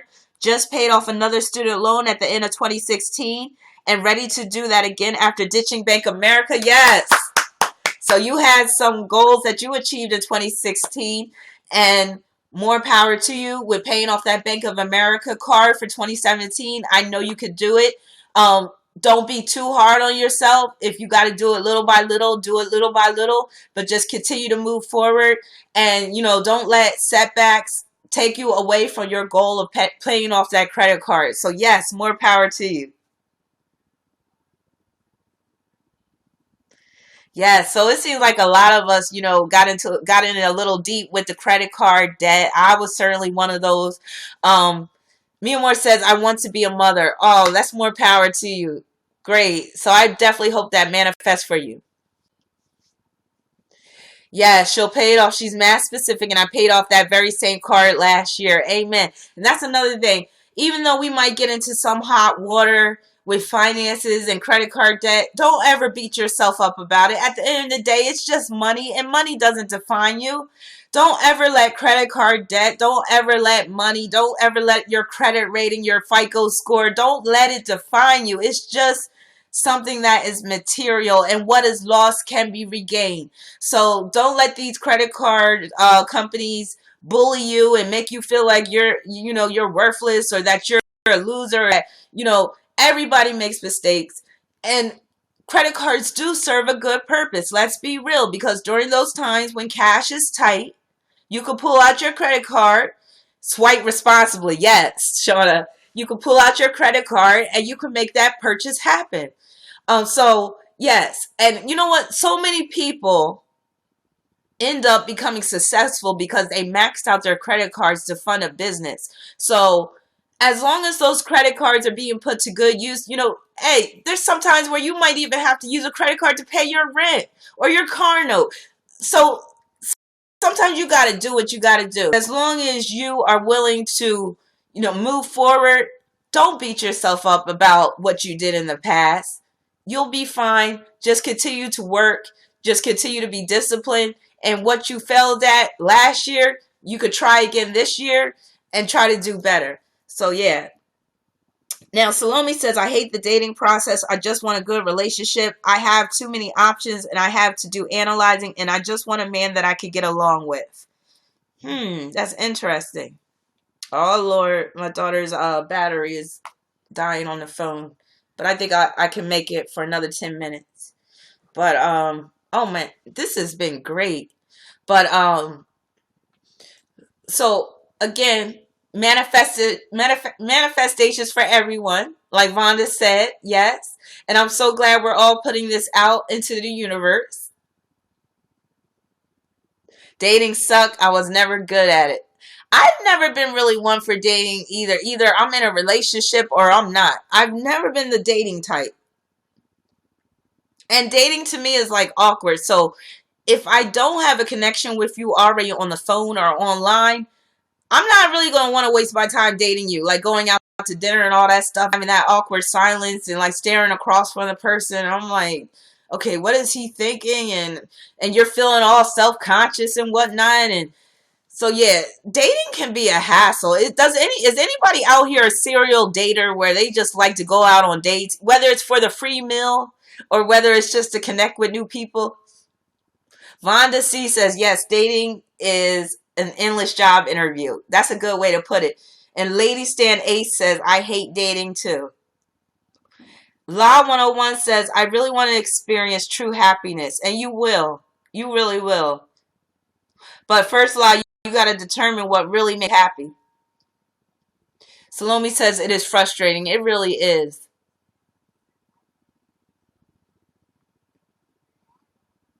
I remember I went on a date with this one guy back in high school, and he was overweight. Well, I might as well say he was fat, And before we got to the restaurant, he had to stop off at Kentucky Fried Chicken. He got one of those strawberry parfaits, and he was eating it in the car on the way to the restaurant. I was like, that's an instant deal breaker. I was like, no. And then when we were at the restaurant, I ordered dessert, but he didn't. And then he proceeded to ask me for my dessert, and he ate my dessert. And I was just like, wow. So China says she loves dating 5-star meals every other night. Hey, well, I like your dating style. If I could get 5-star meals, I would probably be dating too. Shoot. Especially if I don't got to pay for them. What was his sign? The guy that I went out on a date with, I don't even know because this was way back in high school. I mean, I was keeping up with signs back then. But this dude, he was like a non-factor. And I think I just went out with him for the free meal. Yeah, you know it. So I was really feeling some type of way. And it was a Mexican restaurant and it was fried ice cream. So yeah. I was just like, wow. But yeah, I don't know what his sign was, but I'm thinking he was a Virgo. Yeah, he was really inconsiderate. Yes, astrology will maybe he was a Taurus with the eating the sweets. So what has helped me is astrology and comparing charts. Astrology has helped the elimination of the assholes. Hell yeah. Like for instance, there's certain things that you'll see in a guy's chart or a woman that can be instant deal breakers. For instance, if you see somebody that got Sun square Saturn in their chart, or even if the sun is right next to Saturn, or Moon square Saturn, or Moon conjunct Saturn even, or Moon conjunct Saturn even, I'm going to be kind of like, I don't know. They might be very controlling. Actually, Queen Pisces, I'm thinking about doing some classes on natal chart readings and all of that. So stay tuned for 2017. But it's also about what my audience wants to see from me. Like, so I'm gonna like do some surveys to see what you would like. But I think a lot of people would be interested in learning how to interpret their own charts. Shauna said, I can't do Geminis or those damn fire moons. And like, yeah, there's certain signs where I'm just like, it's really like a deal breaker. Like Scorpio, I really can't deal with a Scorpio male. New message is received from Christine. It's bad enough that my man has a lot of Scorpio energy, but because he's a Sagittarius like me, I can deal with it.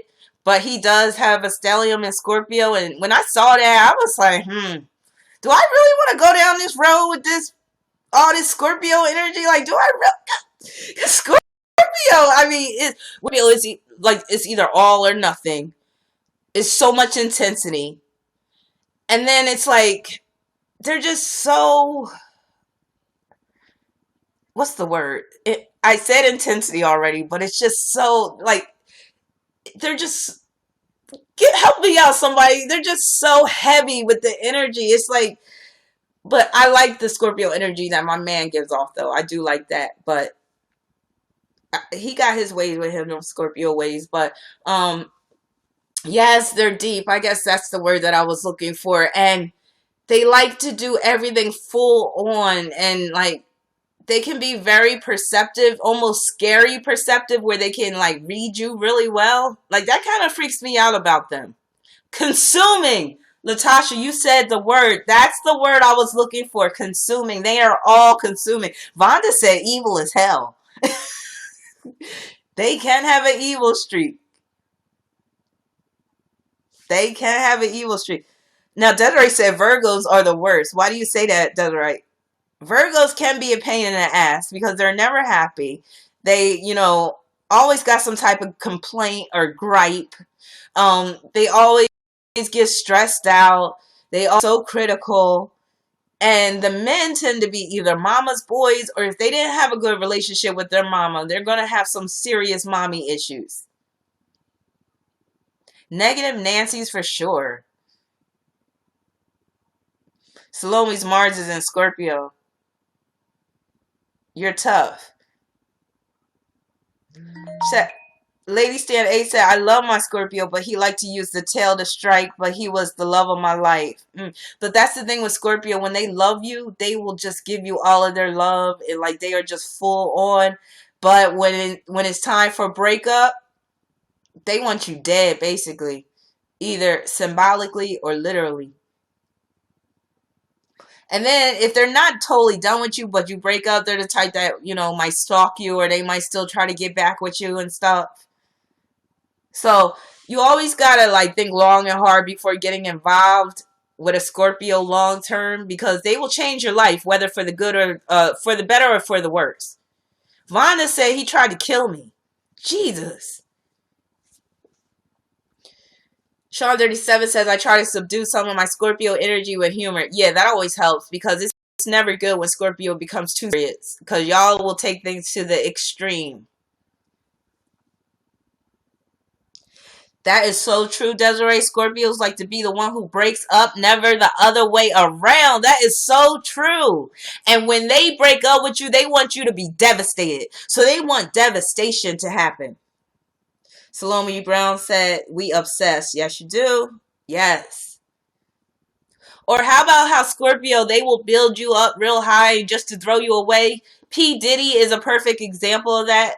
P. Diddy always has these stars that he takes under his wing, or these proteges, and then he builds them up. They get a couple of hits. Next thing you know, he just discards them. Scorpio is really big with discarding people. If you're not very meaningful in their life, they will easily discard you. So, Miamor says, so what does it mean when your natal Jupiter is in Scorpio? Well, number one, that can mean that when it comes to your spirituality and religion, you can be very convicted, almost to the point of being fanatical. So you always got to watch that tendency of going too far with your spirituality or your religion.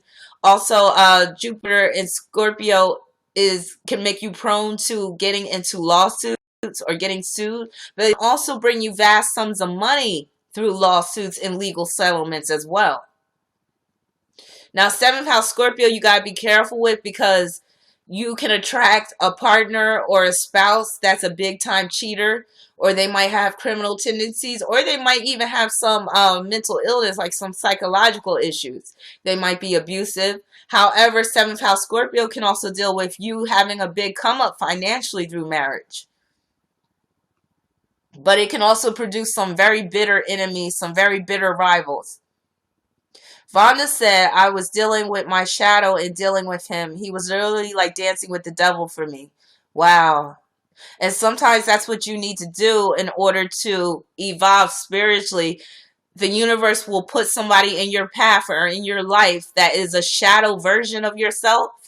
And that's so that you can have an awakening and basically be reborn through that pain and turmoil that you experienced through that person. I've definitely encountered a shadow person through a bad relationship, and it was ugly. Let me see. What about Scorpio rising? Scorpio rising, number one, Scorpio rising, one of the most popular Scorpio risings out there, and I didn't mention him, and I did want to get into celebrity deaths of 2016, but Saint Prince, I'm calling him a saint because I believe that he deserves that title after the life he lived, especially once it came out how charitable and generous he was. So yes, I'm calling him Saint Prince. I believe that he deserves that status. But Prince was a Scorpio rising. So you know how sensual and seductive and sexual and intense and deep Prince was. So that's Scorpio rising all day. Scorpio rising is very influential. You can attain prominence in life. Basically, you are very magnetic when it comes to attracting things to you. So that could be people, it could be opportunities, it could be money. A lot of times with Scorpio rising, you don't want to play all your cards, so there's always something that you keep under the surface. You always want to keep people guessing. A lot of Scorpio rising. So that's interesting, Shauna. Shauna says, every Scorpio rising I've met can sing. Now, you just taught me something because I've never heard of that. But now you're going to make me really look into that. But that's interesting. And it makes sense. Why? Because Scorpio deals with intensity. It deals with things that are deep. So to be a good singer, you have to pull that voice up from the diaphragm. So It's not coming from your throat. It's coming deep within. So to be a good singer, you got to have that full body voice. And Scorpio rising provides that full bodiness, that intensity, that richness. So yes, that makes sense, Shauna. And thank you so much for that contribution. She knows 5 that can sing. Amazing. Amazing. And then, like I said, Scorpio is a very influential sign. So if you can sing, that means that you can have influence over others. Because what happens when, you're just going about your business and somebody just starts singing and they can sing really well? Doesn't it catch you off guard? Doesn't it make you stop and you be like, oh, wow, like you got a beautiful voice? That's what I mean about influence. Scorpio, influential. So it makes sense, Shauna. Thank you so much for that insight. Beautiful.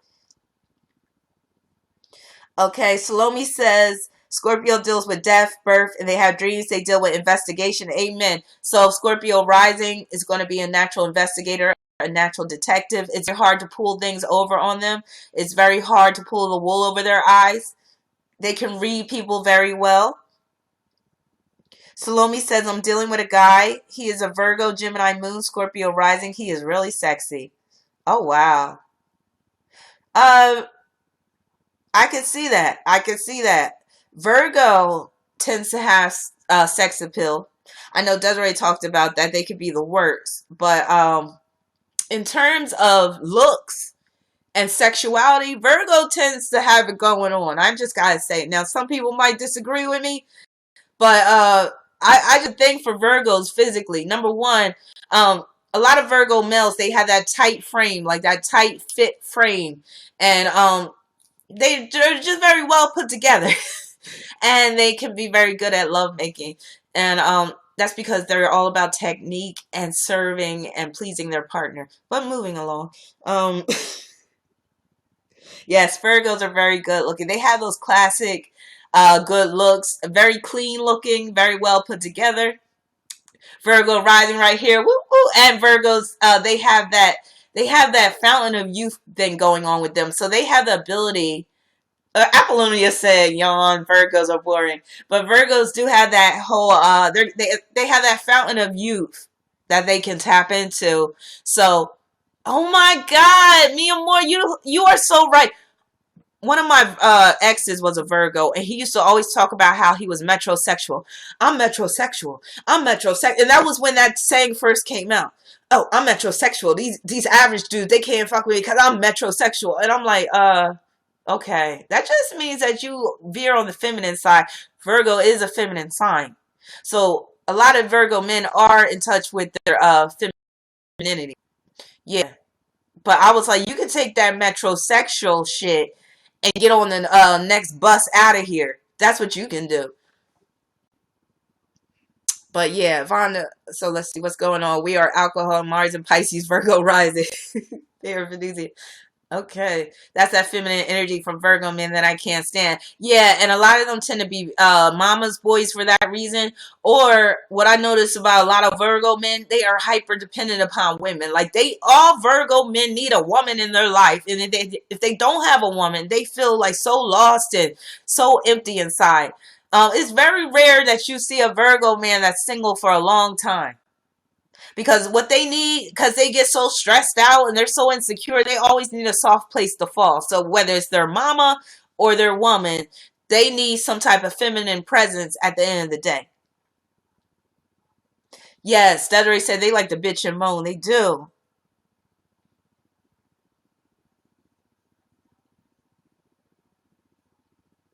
So wait a minute.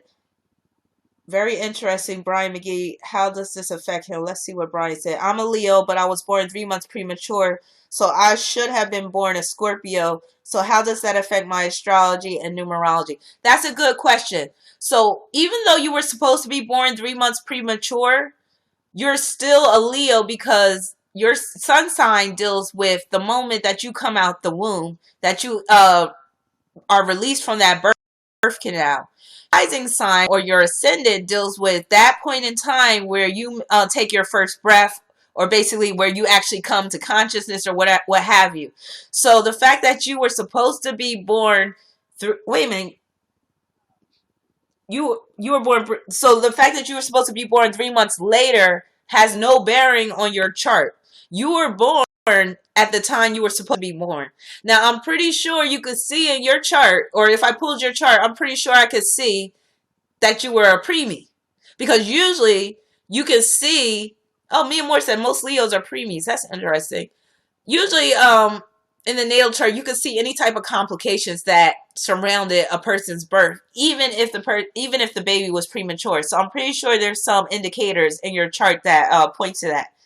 But thanks, Desiree, for asking me that. That's very interesting. I'm glad you asked that question, Brian.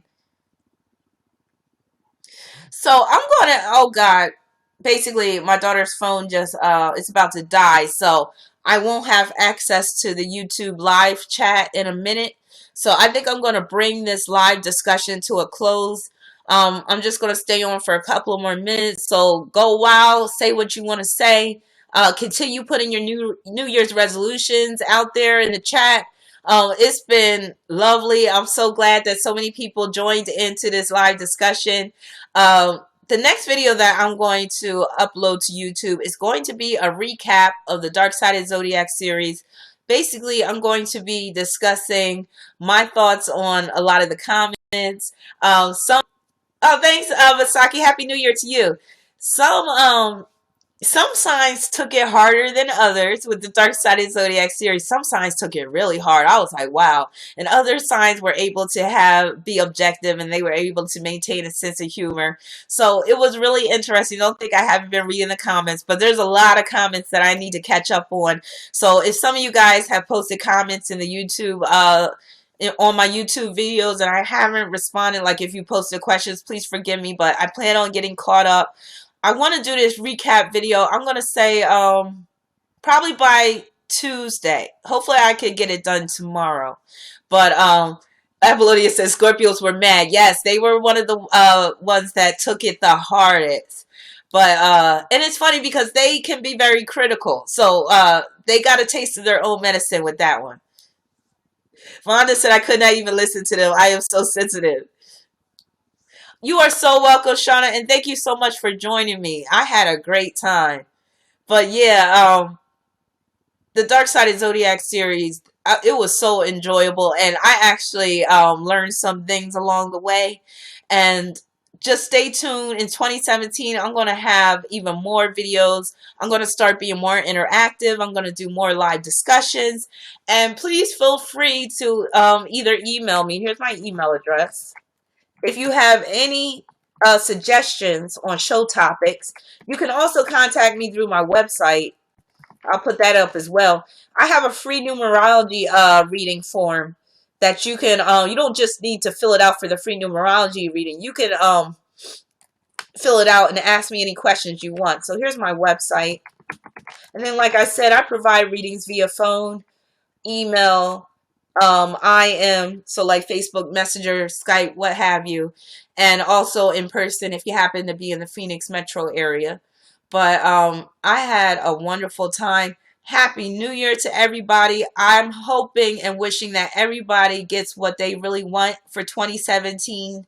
If things seem hard, if you experience setbacks or struggles, don't let it get you down. Don't give up. Keep pressing on. Peace and many blessings. I love you all.